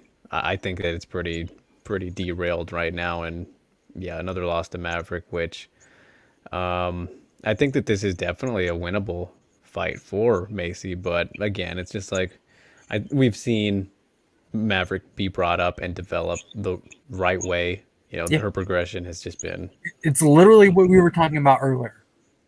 yeah. So I do like Maverick early on. Probably won't change. We'll see. But Yeah, I don't see that changing. especially with all that time to prepare. I don't know. Makoto coming at you there again. No, he's not. He's agreeing with me. He's just Right, yelling right. about it now. He's Yeah, yelling he's at just yelling into the heavens. Yeah, Steve. The barber train is going off the UFC tracks. Done. Done. Get the fuck out of here, Macy Barber. We're done with you. Oh, Ghost saying that should cut they her should after she cut loses. Barber after Macy loses in spectacular fashion. Like, okay. So Miranda Maverick beats Macy Barber, and then Dana's like, "You're cut. You're done. Get out of here. It's over." That would be spectacular fashion. Or in his media scrum after the fight, say, "Yeah, we're done with Macy Barber." Jeez. Can you imagine? I don't know. I could imagine, and I think it would be great. I still feel like just because of her age, and Mhm. if you look at kind of like it's not the same as Paige Van Zant, but I could see her getting another shot, a fourth kind of shot, but we'll Well, cross that bridge when we get there. who did we see get 4 shots lately? Hannah Cyphers. Yeah. So if they're Stepping up. letting Hannah Cyphers go 4 times, then they're definitely letting Macy Barber fight Yeah. 4 times. Yeah. So, Ghost coming in. Ghost says Maverick just outclasses her everywhere. What part of the fight do you guys think she has an advantage of Maverick? Go ahead, Drew. Choo choo. Speaking of hype trains, so I mean, I think that she probably has an advantage in power, maybe killer instinct, um, kind of that aggression and pressure when she wants to get nasty. But I don't know. I think trying to be overly aggressive against somebody like Maverick is probably gonna cost you. It's not gonna work out in your favor because Maverick, of course, as we know, can really dance everywhere and control the pace of fights pretty well. But I think that Macy has the ability to disrupt that. I don't know if she will be able to, especially if Maverick comes in on point and as she usually does, and just she gets so much better with her improvements from fight to fight. So it's not going to be easy by any stretch of the imagination. But if I was to say some areas where I could give Barber the advantage, Ghost, I think those would be them. Those would be them. What do you think, Steve? Is the train gone? No. No, but it But shut up. but I do think that Miranda Maverick mauls her like Alex says. Miranda gonna maul her. Laugh my ass off. Yes, I do think that I agree with Alex, and I think that most of us probably feel like that's gonna happen, and we hope it's gonna happen. Um, Not because I hate Macy Barber or anything like that, but I really like Miranda Maverick a lot more as a Yeah. fighter. You know, personality that doesn't matter to me. Personality doesn't matter to me. They are who they are. I like watching fighters fight, and I do think that Miranda Maverick is just the better fighter out of the two. Yep. I think that is incredibly safe to say at this stage. So, all right. Well, on that note, you guys, we do have fights that are coming up in a matter of days, and oof, a whole lot of them. Some good ones, some not so good ones, but hey, that's what you get sometimes. I guess only one, one that's not good, I guess. I don't know. Um, so yeah. All right. There it is. Bellator 256. Yeah, it's coming up on Friday. So let's preview it. Let's break it down, Steve. And we're starting off at 125 pounds here. Yeah, so Diana Evsaragova versus Tara Graf. As Drake and I were talking off air before we came on, Evsaragova, yes, she is a beauty. She's the one on the left. Man, yeah, I I really look forward to watching her fight. Just I don't know much about her, to be honest, but I look forward to watching her fight, I guess. Well, that's the funny thing is you completely highlighting Evsaragova in this matchup, Steve, against Tara Graf. And that is right of you to do because this is completely set up to be a showcase fight. Yeah, Completely. Because yeah, if you remember Tara Graf, she was not Valerie Loreda's last opponent, but the one before that, I think. And yeah. It wasn't her first one, so she's yeah, two. She's 3-0 now. Yeah, it was her second fight. okay. And then that was like early last year or something. And Graf came in 1-1 after a 2 year layoff or a year layoff or something like that. Hmm. That was a showcase fight for Loretta, and Right. it was what it was. And now coming in here yet again, take on Avsaragova, who is actually a very good prospect, despite the incredible marketability that she obviously possesses out of coming out of Russia. Hmm. Um, just 2-0, hasn't fought since 29. Let's see, do I have Yeah, the record? 19? Yeah, so um, it's kind of fine. It's fine that they're doing this, giving her an opponent who should be very beatable for her, after the time away, her Bellator debut, all the way that this is set up is fine and understandable. You know why this kind of thing happens, but Afsaragova really is actually a very solid prospect, only 23, 22 years old. Yeah, has some very good, pretty well-rounded, from what I've seen, at least in her two fights so far. Has had a very nice suplex, German suplex in her last fight was very nice, and throws good technique and some nice spinning kicks and attacks that you don't typically see from fighters kind of fighting at that level. But if we're just going to be totally honest, if you're a Russian prospect on the rise, generally gonna be able to go places, at least to some extent. And now she's going to Bellator. So Tara Graf, though, she's gonna have her work cut out for her. And this is a fight where she's supposed to lose. If we're just gonna be totally honest, and she probably will. And I'm gonna pick her to lose, but she's she's a body. She put up a good fight against Valerie, but didn't offer too much. Really anywhere. Lloyd is not the greatest fighter, anyway. Right. And So I would probably Avsaragova versus Laredo would be a pretty. That's a fight that makes sense, right? Two legit prospects. Ain't yeah, happening though. no, Ain't no. happening because you want to keep them away from each other, build up their records, and get them to a point. That's if you want to go back to that topic that Sammy presented us with. Bellator does do the building properly, but They do, yeah. It takes they sometimes will do it too a long. little too, yeah, too much. That's the Yeah, thing, right? Like, yeah. overdo it. So, but sometimes maybe you want that more than it might be a little bit more annoying, as we've obviously seen with MVP and Yeah. James Gallagher, who they're kind of starting to stop doing that with. I think Um, MVP is the one that oh yeah, comes to mind when he's he's the the dictionary picture. yeah, yeah, he's He's the the- camp for Bellator for sure. so yeah, they definitely got that down, and so maybe one day, hopefully, maybe we can see that, but we'll see. So I yeah, don't in this think fight, it's gonna- yeah, yeah, but they want to yeah, keep them far away from each other, I think. Far, far away.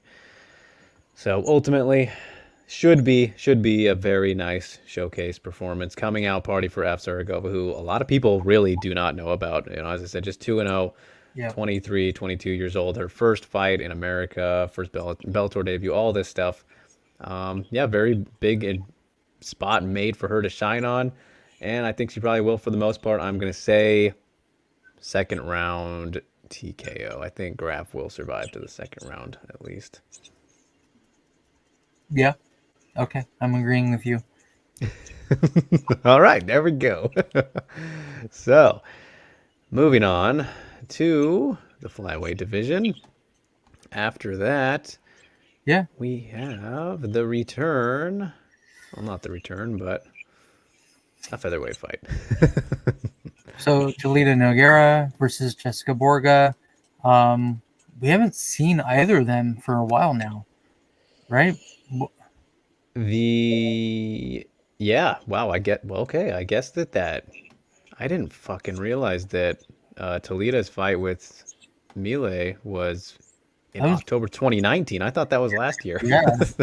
No, that was a long time ago. And then Borga, when was the last time we saw her? I don't even know.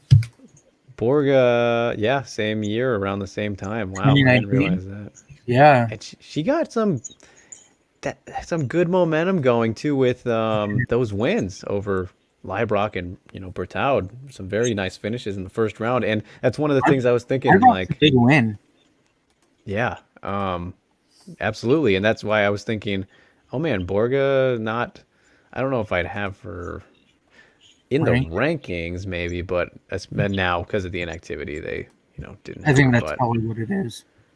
oh, and then also Borga was actually supposed to fight Magnatina in December, so she didn't plan on being out for this long. So now taking on Toledo, and this should be I think it Fun should be a fact. pretty good fight because both of them I think probably safe to say definitely for Toledo, but I think they both excel on the ground for the Yeah. mostly in their games. So I fully expect this fight to go there. See a lot of fun scrambles and whatnot, and this is a very much needed rebound, double rebound possibility for Toledo to snap the first losing streak of her career. Borga, man, if she wins this one, she should definitely get somebody in the, In the ranked top 10. above, Yeah. yeah, top 10 up there. So the That's a Black Widow, terrible picture for Toledo Nogueira. what's that? That's a terrible picture they chose. Nogueira. Yeah, well, can't win them all. So, yeah, this should be this. I'm looking forward to this fight, and it's a little tough to call because it's one of those cases where, you know, Toledo is coming off two losses, one to Bud, and then Yeah. kind of the melee one, which was a surprise. That was definitely an upset. Yeah, Uh, the sp- Bud fight, the Bud one isn't a bad loss, but the the other one, meal, yeah, the that was a bad loss for her. yeah, did not Yeah, expect that, and so now I would assume she'll come and in so feeling like her I, back's. Oh, I just pulled up Toledo Nogueira's record, and she's 35 years old. oh wow. I did not realize that she was 35 years old. She's been in grappling tournaments though. She did Yeah. the IBJJF. She did Abu Dhabi Pan American Championship, Well, yeah, she where had that gap in her MMA career from 13 to 17. she did Fight to Win. She's been competing, just not in MMA. Yeah, definitely. So A lot of losses there though. Holy, that's the weird thing about Toledo Nogueira, right? Is that she does have the accolades in jiu-jitsu, right? Like she's a black belt and all that stuff. Has won at a very high level, but at the same time, I mean, she let Mile have success again, much better success than she should have. Like there was some grappling. She had grappling success, which should not have happened. yeah, And because of that, it leads me to believe that Jessica Borga can absolutely have success there. And Jessica Borga, is a finisher. Yeah. She does not mess around. Even if you look at going back to her amateur career as well, which it's just she's got kind of a better killer instinct than some of the fighters around uh, the ranks that she's been competing at. So I don't know. I really like Borga's chances. I think she's got something going. Of course, the momentum has been slowed because of the time away, but I don't know. I think she's just got something to her and should be able to hang on the ground with Nogueira. And man, who knows? Maybe she'd even submit her. I'm not going to predict that, but I think that yeah, I think she's going to get another finish, man. You pointed out the age there. That could be a factor now too for Toledo. So Well, Borga's I'm going to 31. say yeah, but not as much competition time and wear and tear, I would imagine. Not even So, close. Nogueira's right. been competing for ages. So, with all that in mind, I'm gonna take Borga. I'm gonna take the Black Yeah. Widow, and I'm gonna say, uh, I think she'll get it done. I believe in her finishing ability. It's tough First round, to. once again, three for Oh, three, it's really tough to pick her TKO. to finish Nogueira. Yeah, this is when Julia Budd's the only person to do that Yeah, in Julia Budd, spectacular fashion. but that's Julia Budd. Yeah, I'll pick Borga decision. I'm not going. I'm not going a submission or anything like that. Yeah, She's not going to submit Nogueira. But not feeling bold today, are you? not that fight. I mean, Right. it's fine. I picked Borga to win. We both picked Borga to win this fight. Mm-hmm. And then moving on to the other featherweight division fight, and I don't even need to ask who you have winning this one because I know that we are both on the Katzengano train. Let me pull it up. This is gonna be Oh, just okay. sad So to watch. Catanano versus Olivia Parker, and Olivia Parker doesn't even have a picture of herself up there. Um, that's terrible. But yet, this Kat Zingano has a picture of herself up there. Yeah, I mean she's fought already, True.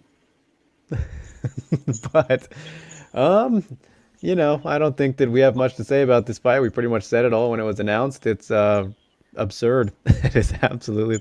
I'm very curious, Steve. Can you find the odds on this fight? Because they have to be insane. Yeah. They have to be absolutely sickening, and sickening in the way that they're justifiable. But you know, just very, very large gap. Um, yeah, Jimmy says, "Come on, who is he going for, Zingano?" Oh, we're all going for her, and I mean that's nothing against Olivia Parker. I'm being harsh on her, but goodness, this is just I still can't believe that they made this match up when Chelsea Chandler's out there just shaking her head. And Yeah. yep, Ghost thought this was a joke when the fight was announced, and It, I mean it it is. is. It is. It is. Realistically, it is. So, I'm not seeing odds well, on this card.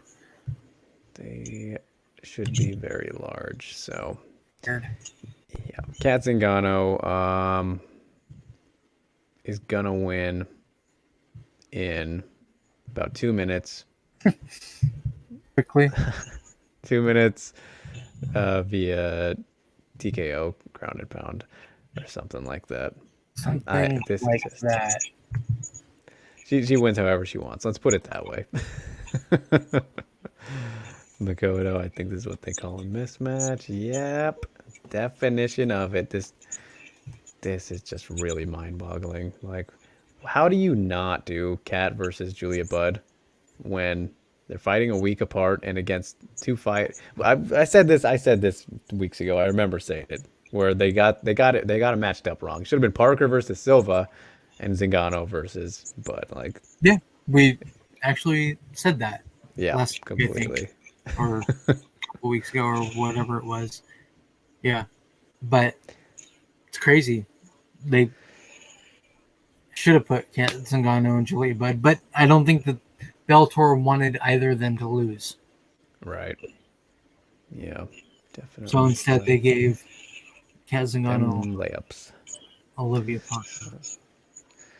So Jimmy here with a pretty fun question saying, do you guys think this is worse than Shevchenko versus Cachoeira? And I will say this much, because there's two ways to look at that question, Jimmy, is worse as in terms of the outcome of what actually happens beatdown wise. No, I don't think so, because that's hard to top. Valentina really beat the shit out of Cachoeira because she was allowed to. Maybe if this referee doesn't really have a soul, he'll let Cat do the same thing, but I doubt that we'll get that kind of coincidence. But as for it being a worse matchmaking decision, yeah, I think so. I think it is far worse, just pretty much because of the fact that we saw Olivia in her last fight get just absolutely destroyed in a minute. Like, that makes it so much worse. At least Cachoeira was undefeated, I believe.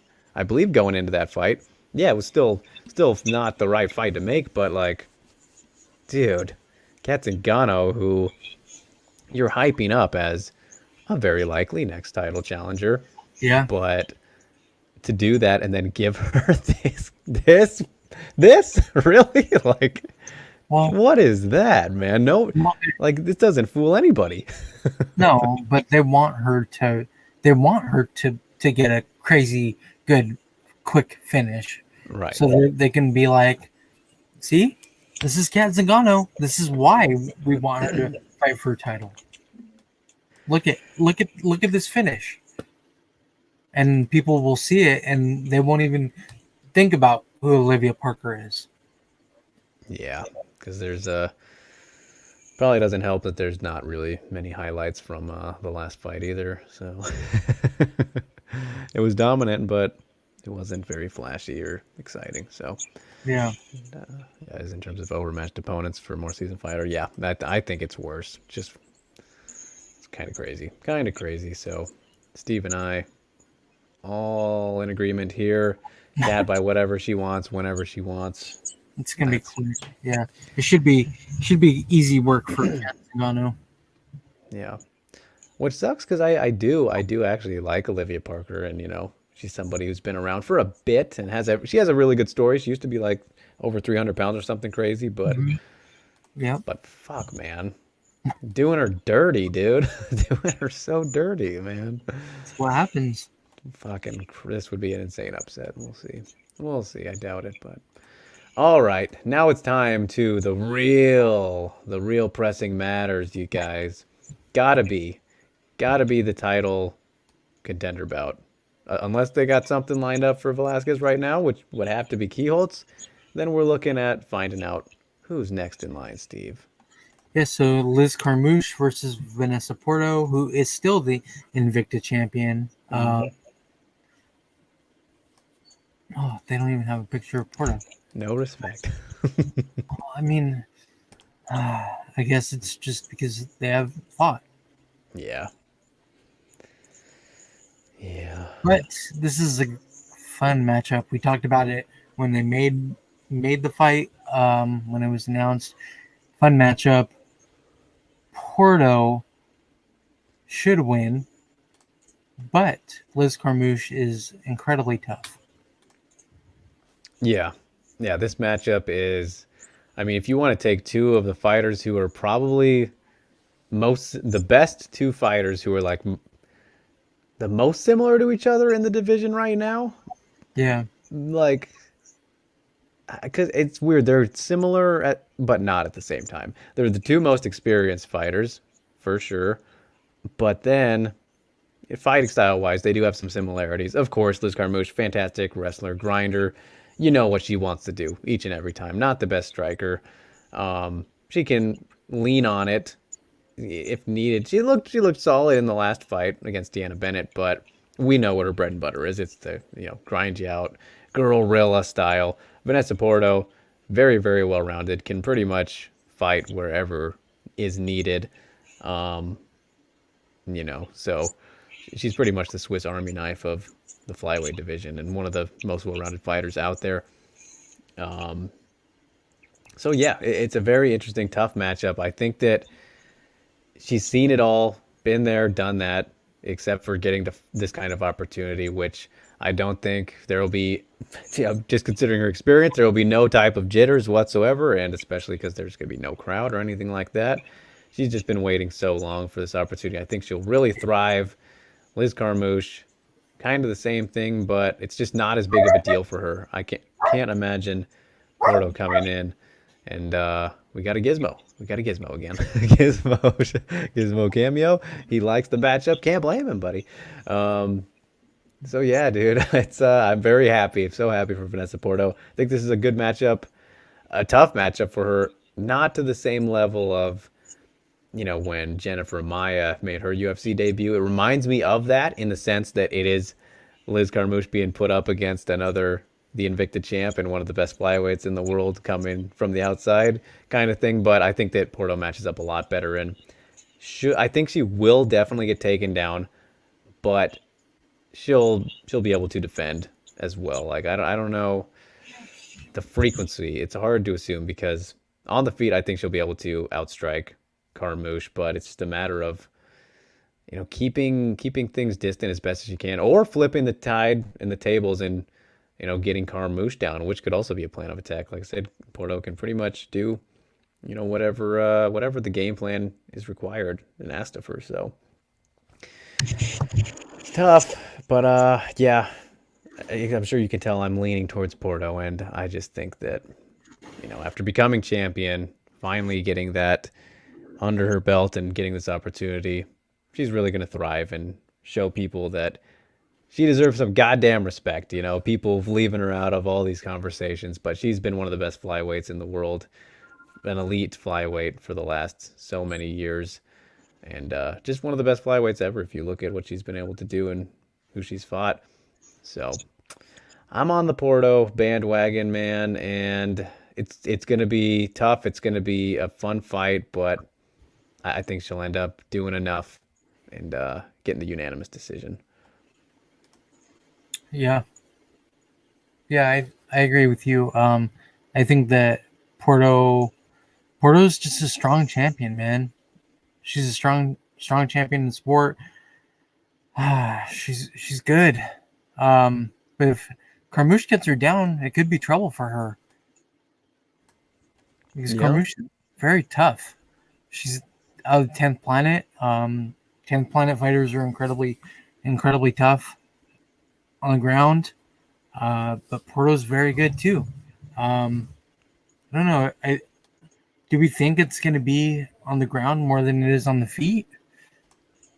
Um, I could see it being pretty even time wise, just because I think Porto will be able to defend, roughly half of whatever the Carmouche attempts that she's trying to Yeah, throw at her. But I think there will be success found there for Carmouche. But yeah. it comes down to doing damage though on the ground, which she isn't historically known for, and just considering people I don't think really appreciate or understand how much of like a physical beast that Porto really is. She is Yeah. thick for flyweight, man. She is built for that division about as good as you could ask. And so Carmouche it'll is be no. yeah, but that strength battle, I'm very curious to see how that plays out and Yeah, when they get in the clinch and everything. So and when you look at finishing ability too, like Carmouche just got her first finish in like a decade almost against Deanna Bennett when she found that rear naked choke. So she's not generally one who will rally from a comeback it's true. um, or that kind of thing. As for Porto, if you look at that really awesome Dudaeva fight where Dudaeva, who admittedly has been a choke artist in the past, she was really doing very well and on her way to beating Porto, which was a stunning performance she put on. Looked very good. And then Porto comes back in the third round, puts her away with the body shot. You remember that one, Steve? That was a very good fight. And she just has that in her where she's never out of it. And I think that's a big thing for this type of matchup where we've seen Carmouche not let off the gas, but has been in trouble in situations like that before. If you want to look back to when she fought Chukagian, Chukagian almost knocked her out with the head kick in that third round. But wasn't quite able to do it. And I think if she would have had, a stronger wrestling background or those kind of chops, that she maybe would have been able to capitalize better. So it's gonna be interesting, and yeah, I like Ghost's really truthful analysis, I suppose here. Yeah, he said Porto versus Carmouche, a battle of unimpressive distance control, but fun because of the chaos. Yeah, I mean that's the thing, right? Neither are brilliant strikers, like I said, and obviously Carmouche, the lesser of the two, and Porto, not amazing either, but she can just do a lot more, and it's a lot more diverse with really all of her attacks. So Yeah. that's kind of what sets her apart from a lot of people. She's just able to do so much, and all that experience that she's had, so many different situations. I mean, she fought fucking Cyborg in her second, first, third, first couple fights, and that fight is absolutely insane. If you guys haven't seen it, go check it out. Hey, It is wow. on YouTube. She actually almost finished Cyborg in like 30 seconds, so it's nuts. And she's a flyweight now, so that's what you need to know there. But so yeah, there is that. I am so excited, really, for that fight, and just this Bellator card in general. Even though I could be a lot more excited for the rest of these fights compared to this one, I just like to see that there's four bouts. The more the merrier. I always I'm love that. fine with So it. The Bellator is just starting to kick into gear again after being out for what 5 months, whatever, yeah, however long it was. Um, so I'm fine with anything that they give us at this point. This is kind of like the UFC back in last summer, where they had just started getting going again, because of the whole pandemic and stuff. Bellator's doing that now. Now, right. Yep, very well put. So. And as we move on to the UFC, Steve and I agree on all four of those bouts heading on in here. yep. And it's So gonna UFC be Vegas gonna be some good 23. ones. Let's kick it off with we got to change up. I didn't put it in the news because we're gonna talk about it here, but Norma Dumont finally back and another ridiculous addition to the roster, Steve. Yeah, so she'll be fighting Erin Blanchfield. Man, 21 years old. Erin Blanchfield. Yeah, she's kind of a little monster, man. Like, she's tough as fuck, and I feel bad that Norma Dumont is fighting her. Erin Blanchfield, absolutely one of the very best prospects out there. We've been saying it pretty much since she got into MMA. Yeah, She is fantastic at what she does, and what she does well was jujitsu, but we see that she can do everything now. not anymore. Yeah, like she was good at jujitsu, and now she's turned into an all-around good fighter. Yeah, she is excellent. And her only career loss is to Tracy Cortez in a split decision that she kind of got robbed in. She definitely should have won that fight. So she should be 7-0 right now. Of course, a flyweight. And this fight is short notice at bantamweight, just kind of taking it to get in.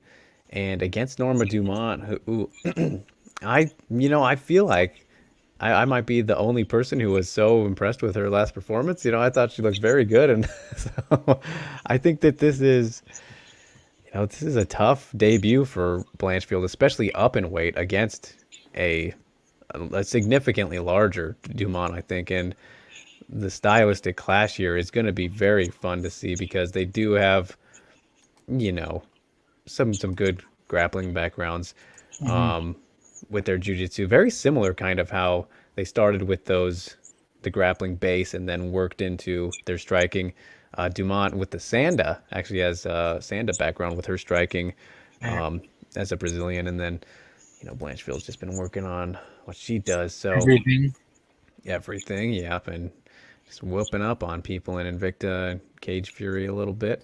So I'm very happy and very excited that she's in the UFC now. We knew another case like Loopy where it was a matter of time Yeah. We've known that for a while about Blanchfield. She is that good. Very excited We that saw she it is kind of here. quickly though for her. Like this came out just this past week that she Yeah. was fighting. Yeah. So very short notice. And she won EBI, didn't she, Steve? She Yeah, had, yeah, one of she those did. tournaments. Man, So, Blanchfield, she's a monster, dude. No wait, really looking forward to her her debut. yeah. So, Makoto chiming in here saying Dumont has a Sanda background. I didn't see it in her last fight. I mean, She didn't use it at all in her last fight. yeah, I guess that was mostly dominating Smith on the ground, wasn't it? But she had some good moments on the feet there, and I mean she dominated Ashley Evans Smith. That was a very clear victory, and I know it is Ashley Evans Smith, but you know, Did you go down? You go down Erin Blanchfield's record. She's beat Victoria Leonardo, Kay Hansen, Brittany Cloudy, Brogan Walker Sanchez. Those are yeah, good wins for Erin Blanchfield at just 21 years old, guys. Just 21 years old. yep, yep. She's just like Montserrat was somebody who could have and probably should have, should have, both of them been entering the UFC as Invicta champions, right? If they had gotten their fights that were going to take place on the same card, weren't they? So, um, yeah. But here we are now, and as much as I love Erin Blanchfield, I don't know, man. I think that this one's tough. I think people are sleeping on Norma Dumont for whatever reason. She got knocked out by Megan at featherweight. Yeah, it happens. It's not her, I not her think that's division. why. I think that's Yeah, probably probably, why. but just completely missed that last performance, I guess. I think that there's a lot of potential in Dumont and clearly a lot of potential in Blanchfield. But the fact that this fight also is this short of notice, something new for Blanchfield and up a weight class, like, I Oh, don't come know. on. I just, choo choo. I don't think it bodes well for her, man. Like, I think she's good enough to definitely have success and find some good areas here and even pull off a submission maybe. Depends on how Dumont wants to approach this fight, but she's got some skills, man, and it's gonna be a good matchup. But I don't know. I just give the edge to Dumont in this particular case here, and Oh my so goodness. oh, Gizmo time. What is he doing? He's trying to come on my lap. Oh, jeez. What a rascal. Oh, say hi. Look at him. Look at that cute boy. Hold on. Put him back up. Put him back up. Okay. They want to see you. Why are you crying? Why are you crying? Why are you crying? Don't cry. Dude, he is adorable. Look at his ears. Hi, guys. He's like, put me down. Oh, man. It's very Anyway, barking. I'm going. I'm going Dumont by unanimous decision, man. I'm doing it. I know I can tell you're not, but No, I think these are both very very legit prospects. no, God, no, I'm not picking Norma Dumont over Erin Blanchfield. No. Yeah, no. Blanchfield's gonna finish this girl. Oof. She's cold blooded. That is true. Her nickname, if you guys didn't know.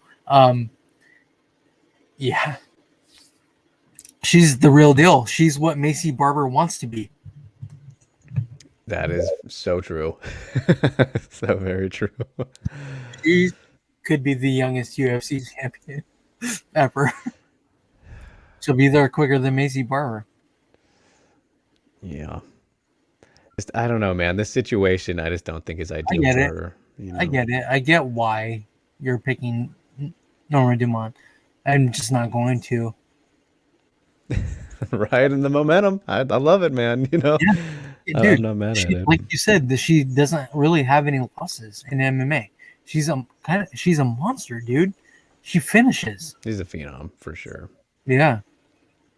So it's gonna be really good. Like honestly, I think that this fight is really gonna surprise a lot of people simply for the fact that they don't really know enough about either of these fighters yet. The general public is still very unknown about both of them. So Right. this is gonna be something. You guys, Yeah. Makoto. Makoto says if Dumont used her Sounda background, she'd be so much better. If she uses it. Oh, I think she will. We talked about it in the interview that we did. Shameless plug. Go check out my chat with Norma Dumont from a couple. I talked to her like right after the Malecki fight got made, actually. And bummer that we're not getting that one still, but I'm not going to complain about Blanchfield. That would have been a good fight. Yeah, and don't know what happened to her either. So yeah, hopefully she's okay. Nothing has came out about her. She's not posted. I've looked. Really? Oh, wow. Yeah. No. She's pretty active on Instagram, isn't she? Unless if I missed it. Let me look really quick. Instagram detective. Yeah, very different matchup. So she did post. She put, "Hey, I have unfortunate news. I won't be able to fight this month due to an injury. I am absolutely crushed as I worked really hard preparing for this fight. I do want to thank my fans, blah, blah, blah. Disappointed but staying focused on the positive while I make sure to do everything I can to heal up properly and hopefully quickly. Thank you. I love you guys." Aw, that's sad. Okay, so an injury. So it is an injury. I didn't see that. Man, you know what kind of sucks is I feel like I'll have to look at her Tapology, but I feel like she's might be injury prone. I feel like she's pulled out of a couple, yeah. Does it feel like that? Or am I mixing her up with somebody else? Who was she supposed to fight before? Nico? She was supposed to fight Tracy Cortez. Oh, that's right. Cortez. And we were like, what the hell? And then Cortez went back to her normal weight, right? Yes. Yep, after beating Ager. Yeah. Okay. All good, Sammy. Don't worry. That's why we're here, man. Get you hyped up. This is going to be a good one, dude. These are both fight. No matter who, win or lose happens in this one. I firmly believe that both fighters will be very relevant in their divisions going forward, and much more confident saying that about Blanchfield. But I do like a lot from what I've seen from Dumont, despite it maybe not being enough Sonda as Makoto would like. But I'm sure she'll get to it to meet his. I don't know. Maybe she's just leaving a taste in your mouth because that's 2 fights where she's withdrawn. Okay. But that's it. She has her tough loss to Leah Letson, and then there's her 2 UFC wins against Santana and Veronica Macedo. But that's it. Right. Maybe it's just the bad taste in your mouth, from Tracy Cortez and Norma Dumont. Yeah, that's probably it. So that's what it is. It's not really injury prone, but Makoto says injury prone would be the female fighter who ducked Valentina in 2018 after calling out the winner for a title shot.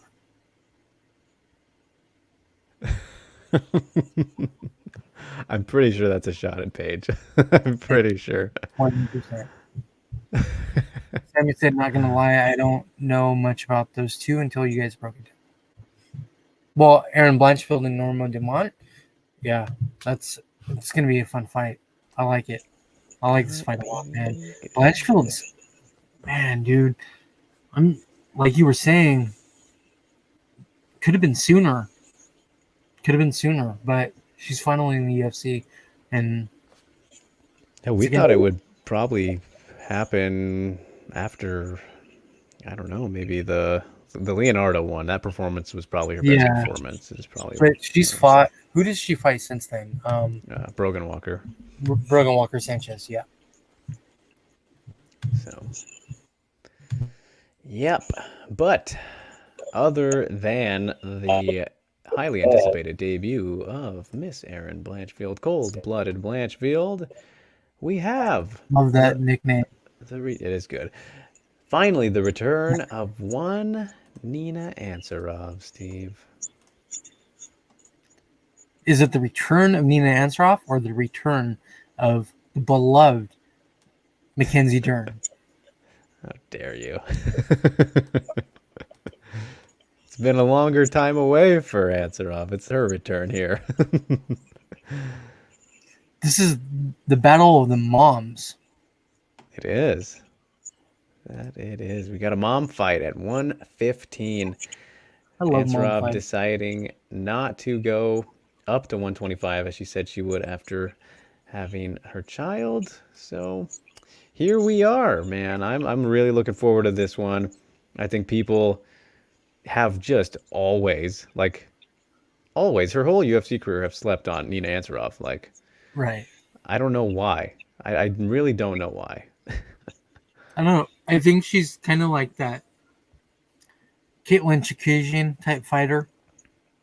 So she's not really like, she doesn't stand out. There isn't one Okay. great thing about Nina Ansaroff. Whereas Mackenzie Dern, there's a very great thing about her, and that's her jiu-jitsu. Yeah. Well, that's such an extreme though, you know, when, when somebody like Mackenzie is so extremely good at that one thing. But yeah, I guess that's a fair point because if Nina does have one very clear strength, it is her striking. It is. That's her background, you know, kickboxing. And then of course, you know, training with Amanda. You can't go wrong in ATT in general. Like she's a very good striker. And the thing I think it might have been was that you look at the start to her UFC career and if I remember correctly, there were some robberies in there. Like she got robbed like twice. She went on like a two-fight losing streak in her first two fights or whatever, and then after that, really put it together and got on that really hot run, climbed the ranks, put it on Claudia, Yeah. and you know, then ran into Tatiana Suarez, who she had some of the best success against Tatiana that anybody's had, right? She did the best, still lost clearly, but in that third round was able to come back and do very well. Like Nina Ansaroff is very good. You guys, you know, she's a very good strawweight, and it'll be interesting to see how she does come back after this time away, and you know, having had all the bodily changes and what have you that becoming a mother does. Um, I don't know, and against a very tough and continually improving Mackenzie Dern, it is not going to be an easy fight, and Mackenzie should be favored, and I'm going to take Mackenzie to win here, but I think Nina Ansaroff absolutely should not be slept on. Is going to make this a very good fight, and especially 100% if it's kept on the feet. You know, I like her movement a lot. Her low kicks are something that you don't really see from a lot. I mean, you see them, you know, in the strawweight division, but she really has some nice leg kicks, you know. And just mixes it up very nicely. She has all the capabilities of piecing up Dern, as Rain says here. But when it comes to the power and the finishing ability, that's clearly in favor of Dern in pretty much all areas. And she gets a hold of Nina, and you know, we know that Mackenzie doesn't know how to take people down, so Nina could be fine here. That's the question mark every time, right? That's so upsetting. Mackenzie Man. can't take you down, you know. Like, So how do you have such good, great, phenomenal jujitsu, but you can't take a girl down? Like, look at Sammy exactly, yeah, pointing it out. noise. It's the one annoying thing about Dern for me. Right. Sammy said the question is, can Dern get the fight to the ground? If not, Dern will get killed in stand up because her striking makes sense. She's worked on it. She's getting better. She's obviously not Nina Ansaroff striking, but That's the problem, Rain.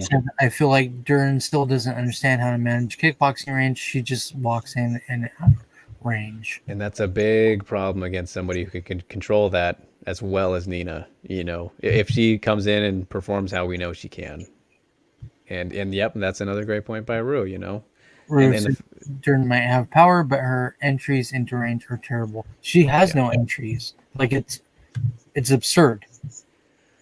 the reason that she was able to have, you know, so much striking success against Verna was because Verna was willing to meet her in the middle, right? They were Yeah, willing to throw down. yeah.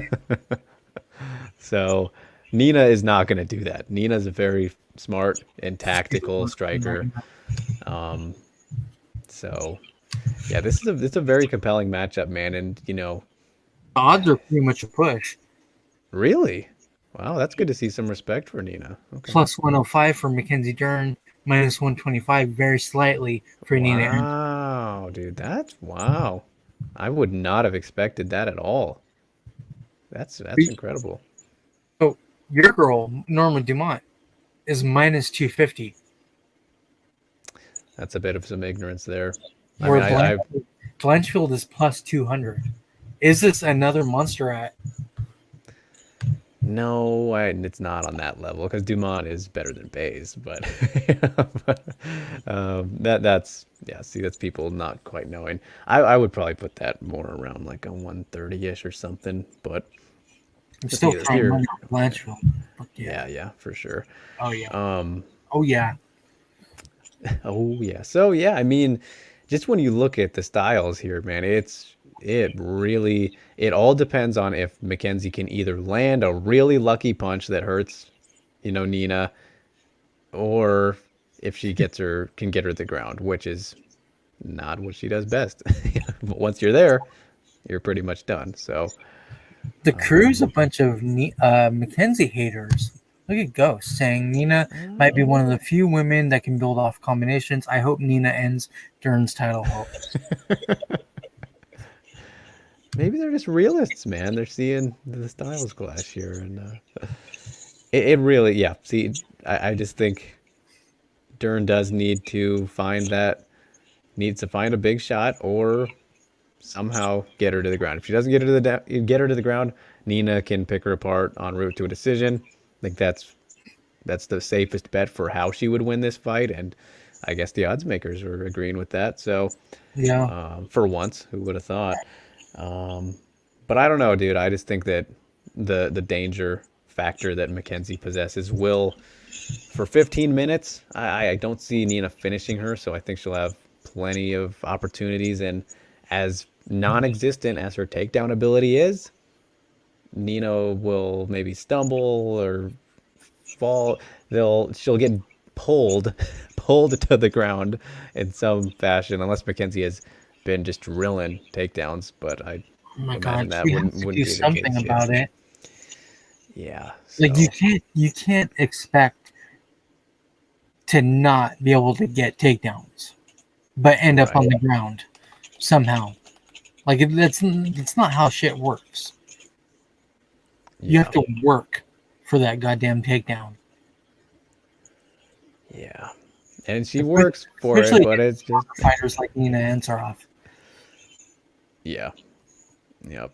So I'm really excited for this, man. But as I said, Nina, with all that considered, it's like Nina probably actually is the smart pick because of just how much trouble that Dern has getting people down and the striking difference in technique and all of that.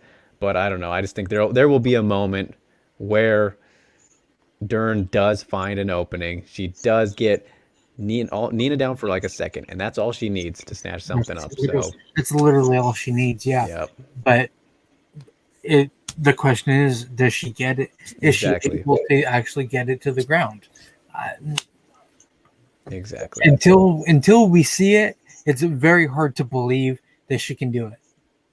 Yeah, exactly. So, We know what she can do once it gets to the ground. We know what she can do. She's a legit Brazilian black belt. She ain't no fake black belt. She's legit. Um, but it's just getting there. And yep, Makoto says, you say Dern has power, but she doesn't have the same delivery system like Whaley or Josh. Those girls are championship level fighters whereas Mackenzie Dern isn't yet. And honestly, I don't know if she'll ever get there. She has she has to be able to get fighters down to the ground. That's we've said her striking going building up her career. We've said her striking needs to get better. It's getting better. Mm-hmm. Now she needs to get her opponents to the ground. Well, that's always been it for me. That's always been the bigger thing for me rather than her striking. But those have been the two things. Her striking was horrid. Yes, it used to be very bad. Like it was, she was literally flailing her arms. Like she didn't know how to throw a punch for so long. It was literally windmilling, fanning. It was crazy, dude. It was crazy what she was doing. Yeah, it was not very good, but that's those are big comparisons. Makoto, I understand what you're saying, but it gets the job done. Might not be the prettiest or effective. It has worked so far, and it's not going to against those type of fighters and quality strikers like you're saying there. So I understand why it's good to point out, but just to know what I'm touching on, man. Cut me some slack. And Ghost here. Yeah. I don't think we forgot. He says, "Do we forget how good Nina distance control against Suarez?" No, not at all. That's what I pointed off the top. Like the only person to really have any success and win a round at the most against Tatiana. So yeah, Nina is very, very good, as I was saying. So Dakota says probably never will be championship level. Her striking went from an F to a D. Well, that's just a little. You're being a little disingenuous there. I thought you were saying that they were realists. Okay, all right, fair enough. You got me. It was definitely an F. That's no doubt, though. I would put it a little bit above a D, though. At this point, 100% F minus with like 0%. Like some ghetto street fight video. Yeah. All right. Of somebody who didn't know how to fight at all. Right. But with all that said, I guess I'm bold on this one, but You're going with Antroff. No, I'm gonna take the Mackenzie submission. I think What? that window. Dude, you think that Antroff's the better fighter, though? I do. And you think you think that Dern's gonna beat Antroff? Like I said, my head is exploding right now. I know it's not me, but I just think that she'll find the Dern. Yeah, remember this moment. I know. I think she'll just find that second that all she needs. I would love for Nina to win this so much, just with the story and all that. But and she very well could, and I could be wrong here, but yeah, let's just. I think 15 minutes is a long time to stay out of that. Those clutches, the submission. So I'm gonna say. How's she gonna get there though? I know that's the thing. We'll fucking see. I mean, hey, she got there from throwing a head kick and missing against Randa. So. Yeah, but that's. I know that was Randa. All Randa there. That was terrible. Yeah. So. Ansaroff is too smart for that type of shit to happen. Yeah. Oh yeah. Absolutely. So. All right. So you think the Nina decision? No, I'm going Mackenzie Dern, dude. Oh, okay. Why you're coming at me? I'm coming at you because I literally me. thought that you would go. You were building Nina Ansaroff to be the second coming, like she was the greatest and shit. And then all of a sudden you're like, oh no, Mackenzie Dern's gonna get a finish. Like what? What kind gave you the old Shyamalan. Shit is this? Shit? Gave you the old Shyamalan. Couldn't believe what I was hearing. But yeah, I think that Mackenzie Dern gets it done. Like you, crazily, I can't believe this. I was not expecting to agree on this at all. Man, Mackenzie Dern somehow finds it in her to get Nina Ansaroff down and gets the finish. I don't know how, I don't know when, but it's gonna happen. Because that's who Mackenzie Dern is as a fighter. That's what she does. Yeah. Yep. Until she takes on one of the even higher tier, straw weights, because Nina Yeah, is in a high tier right now, but yeah.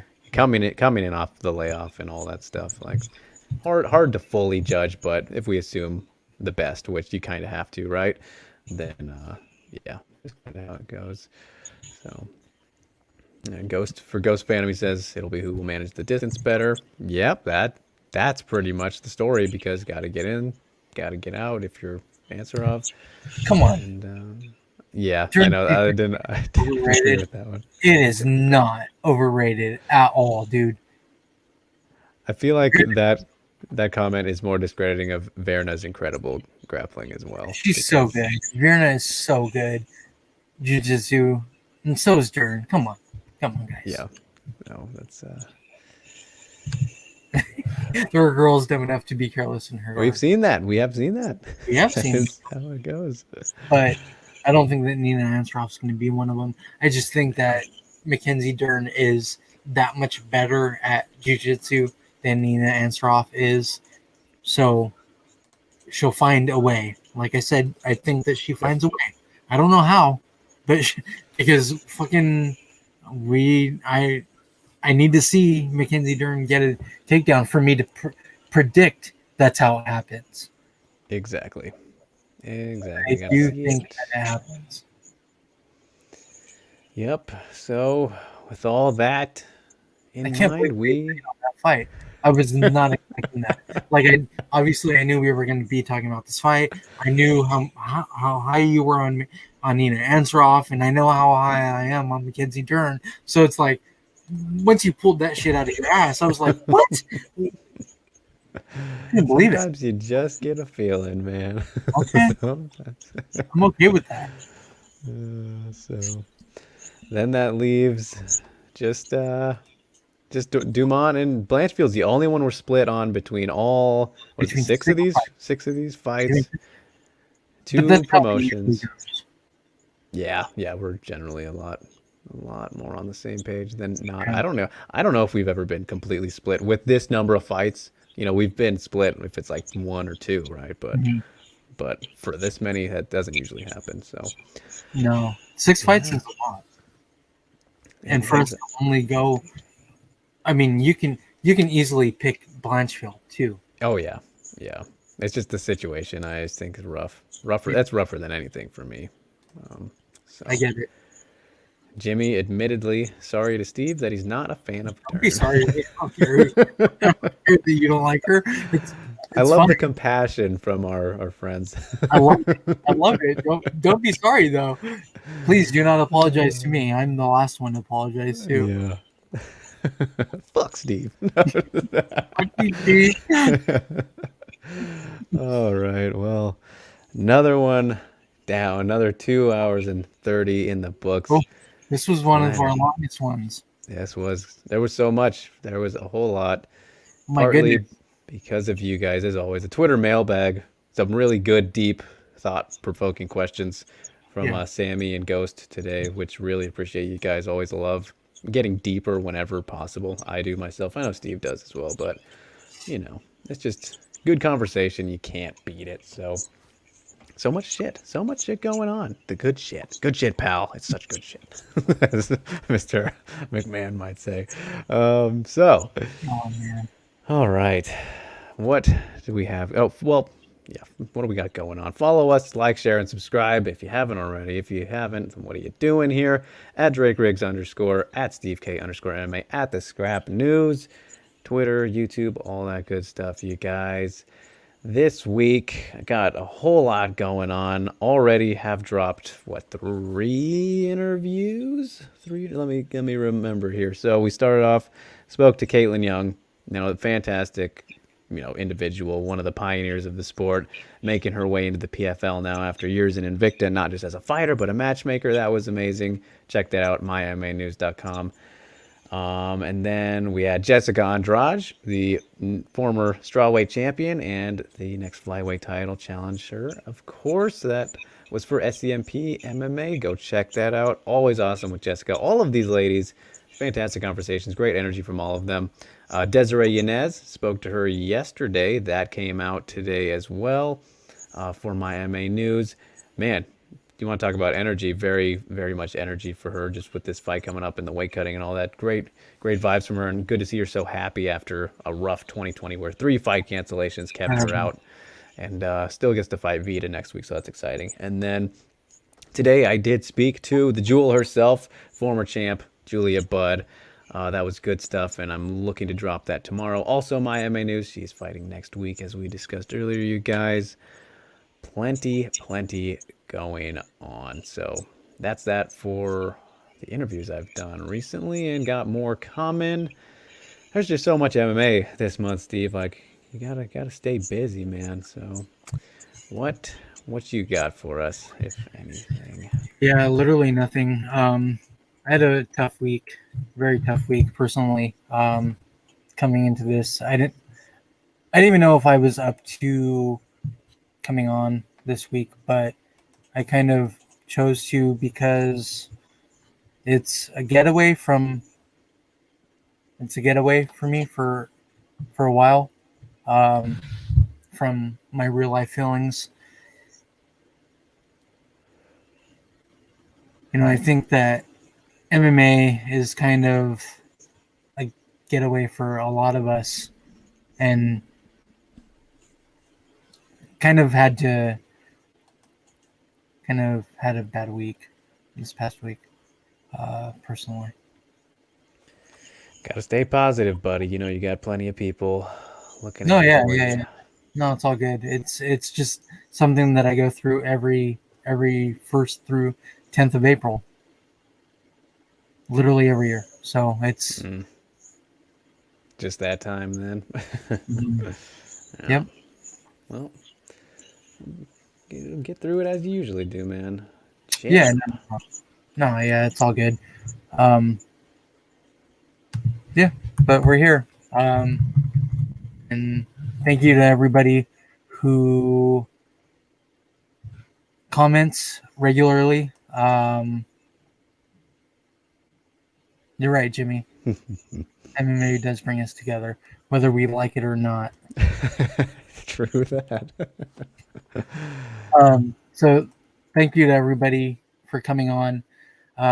Again, I love that you guys are, Drake and I love that you guys are interacting with us, leaving comments, leaving questions for us to talk about every week. No matter what day we're on, it seems like it's okay. Like, you guys are there for us, and we love that. Like, it's pretty awesome. So of course, thank you to Ghost Phantom, Ro, Rain, Jimmy, Porto, Alex was in here, Sammy, Rain, Jin, Rain. I said Rain, I think. Jimmy, I said Jimmy. I think I got everybody. Yep, looks like it. And then everybody who doesn't comment and watches later, thank you to you as well, because you mean just as much as everybody else to us. So until next week, enjoy the fights. Send me an email, Makoto, if you haven't yet.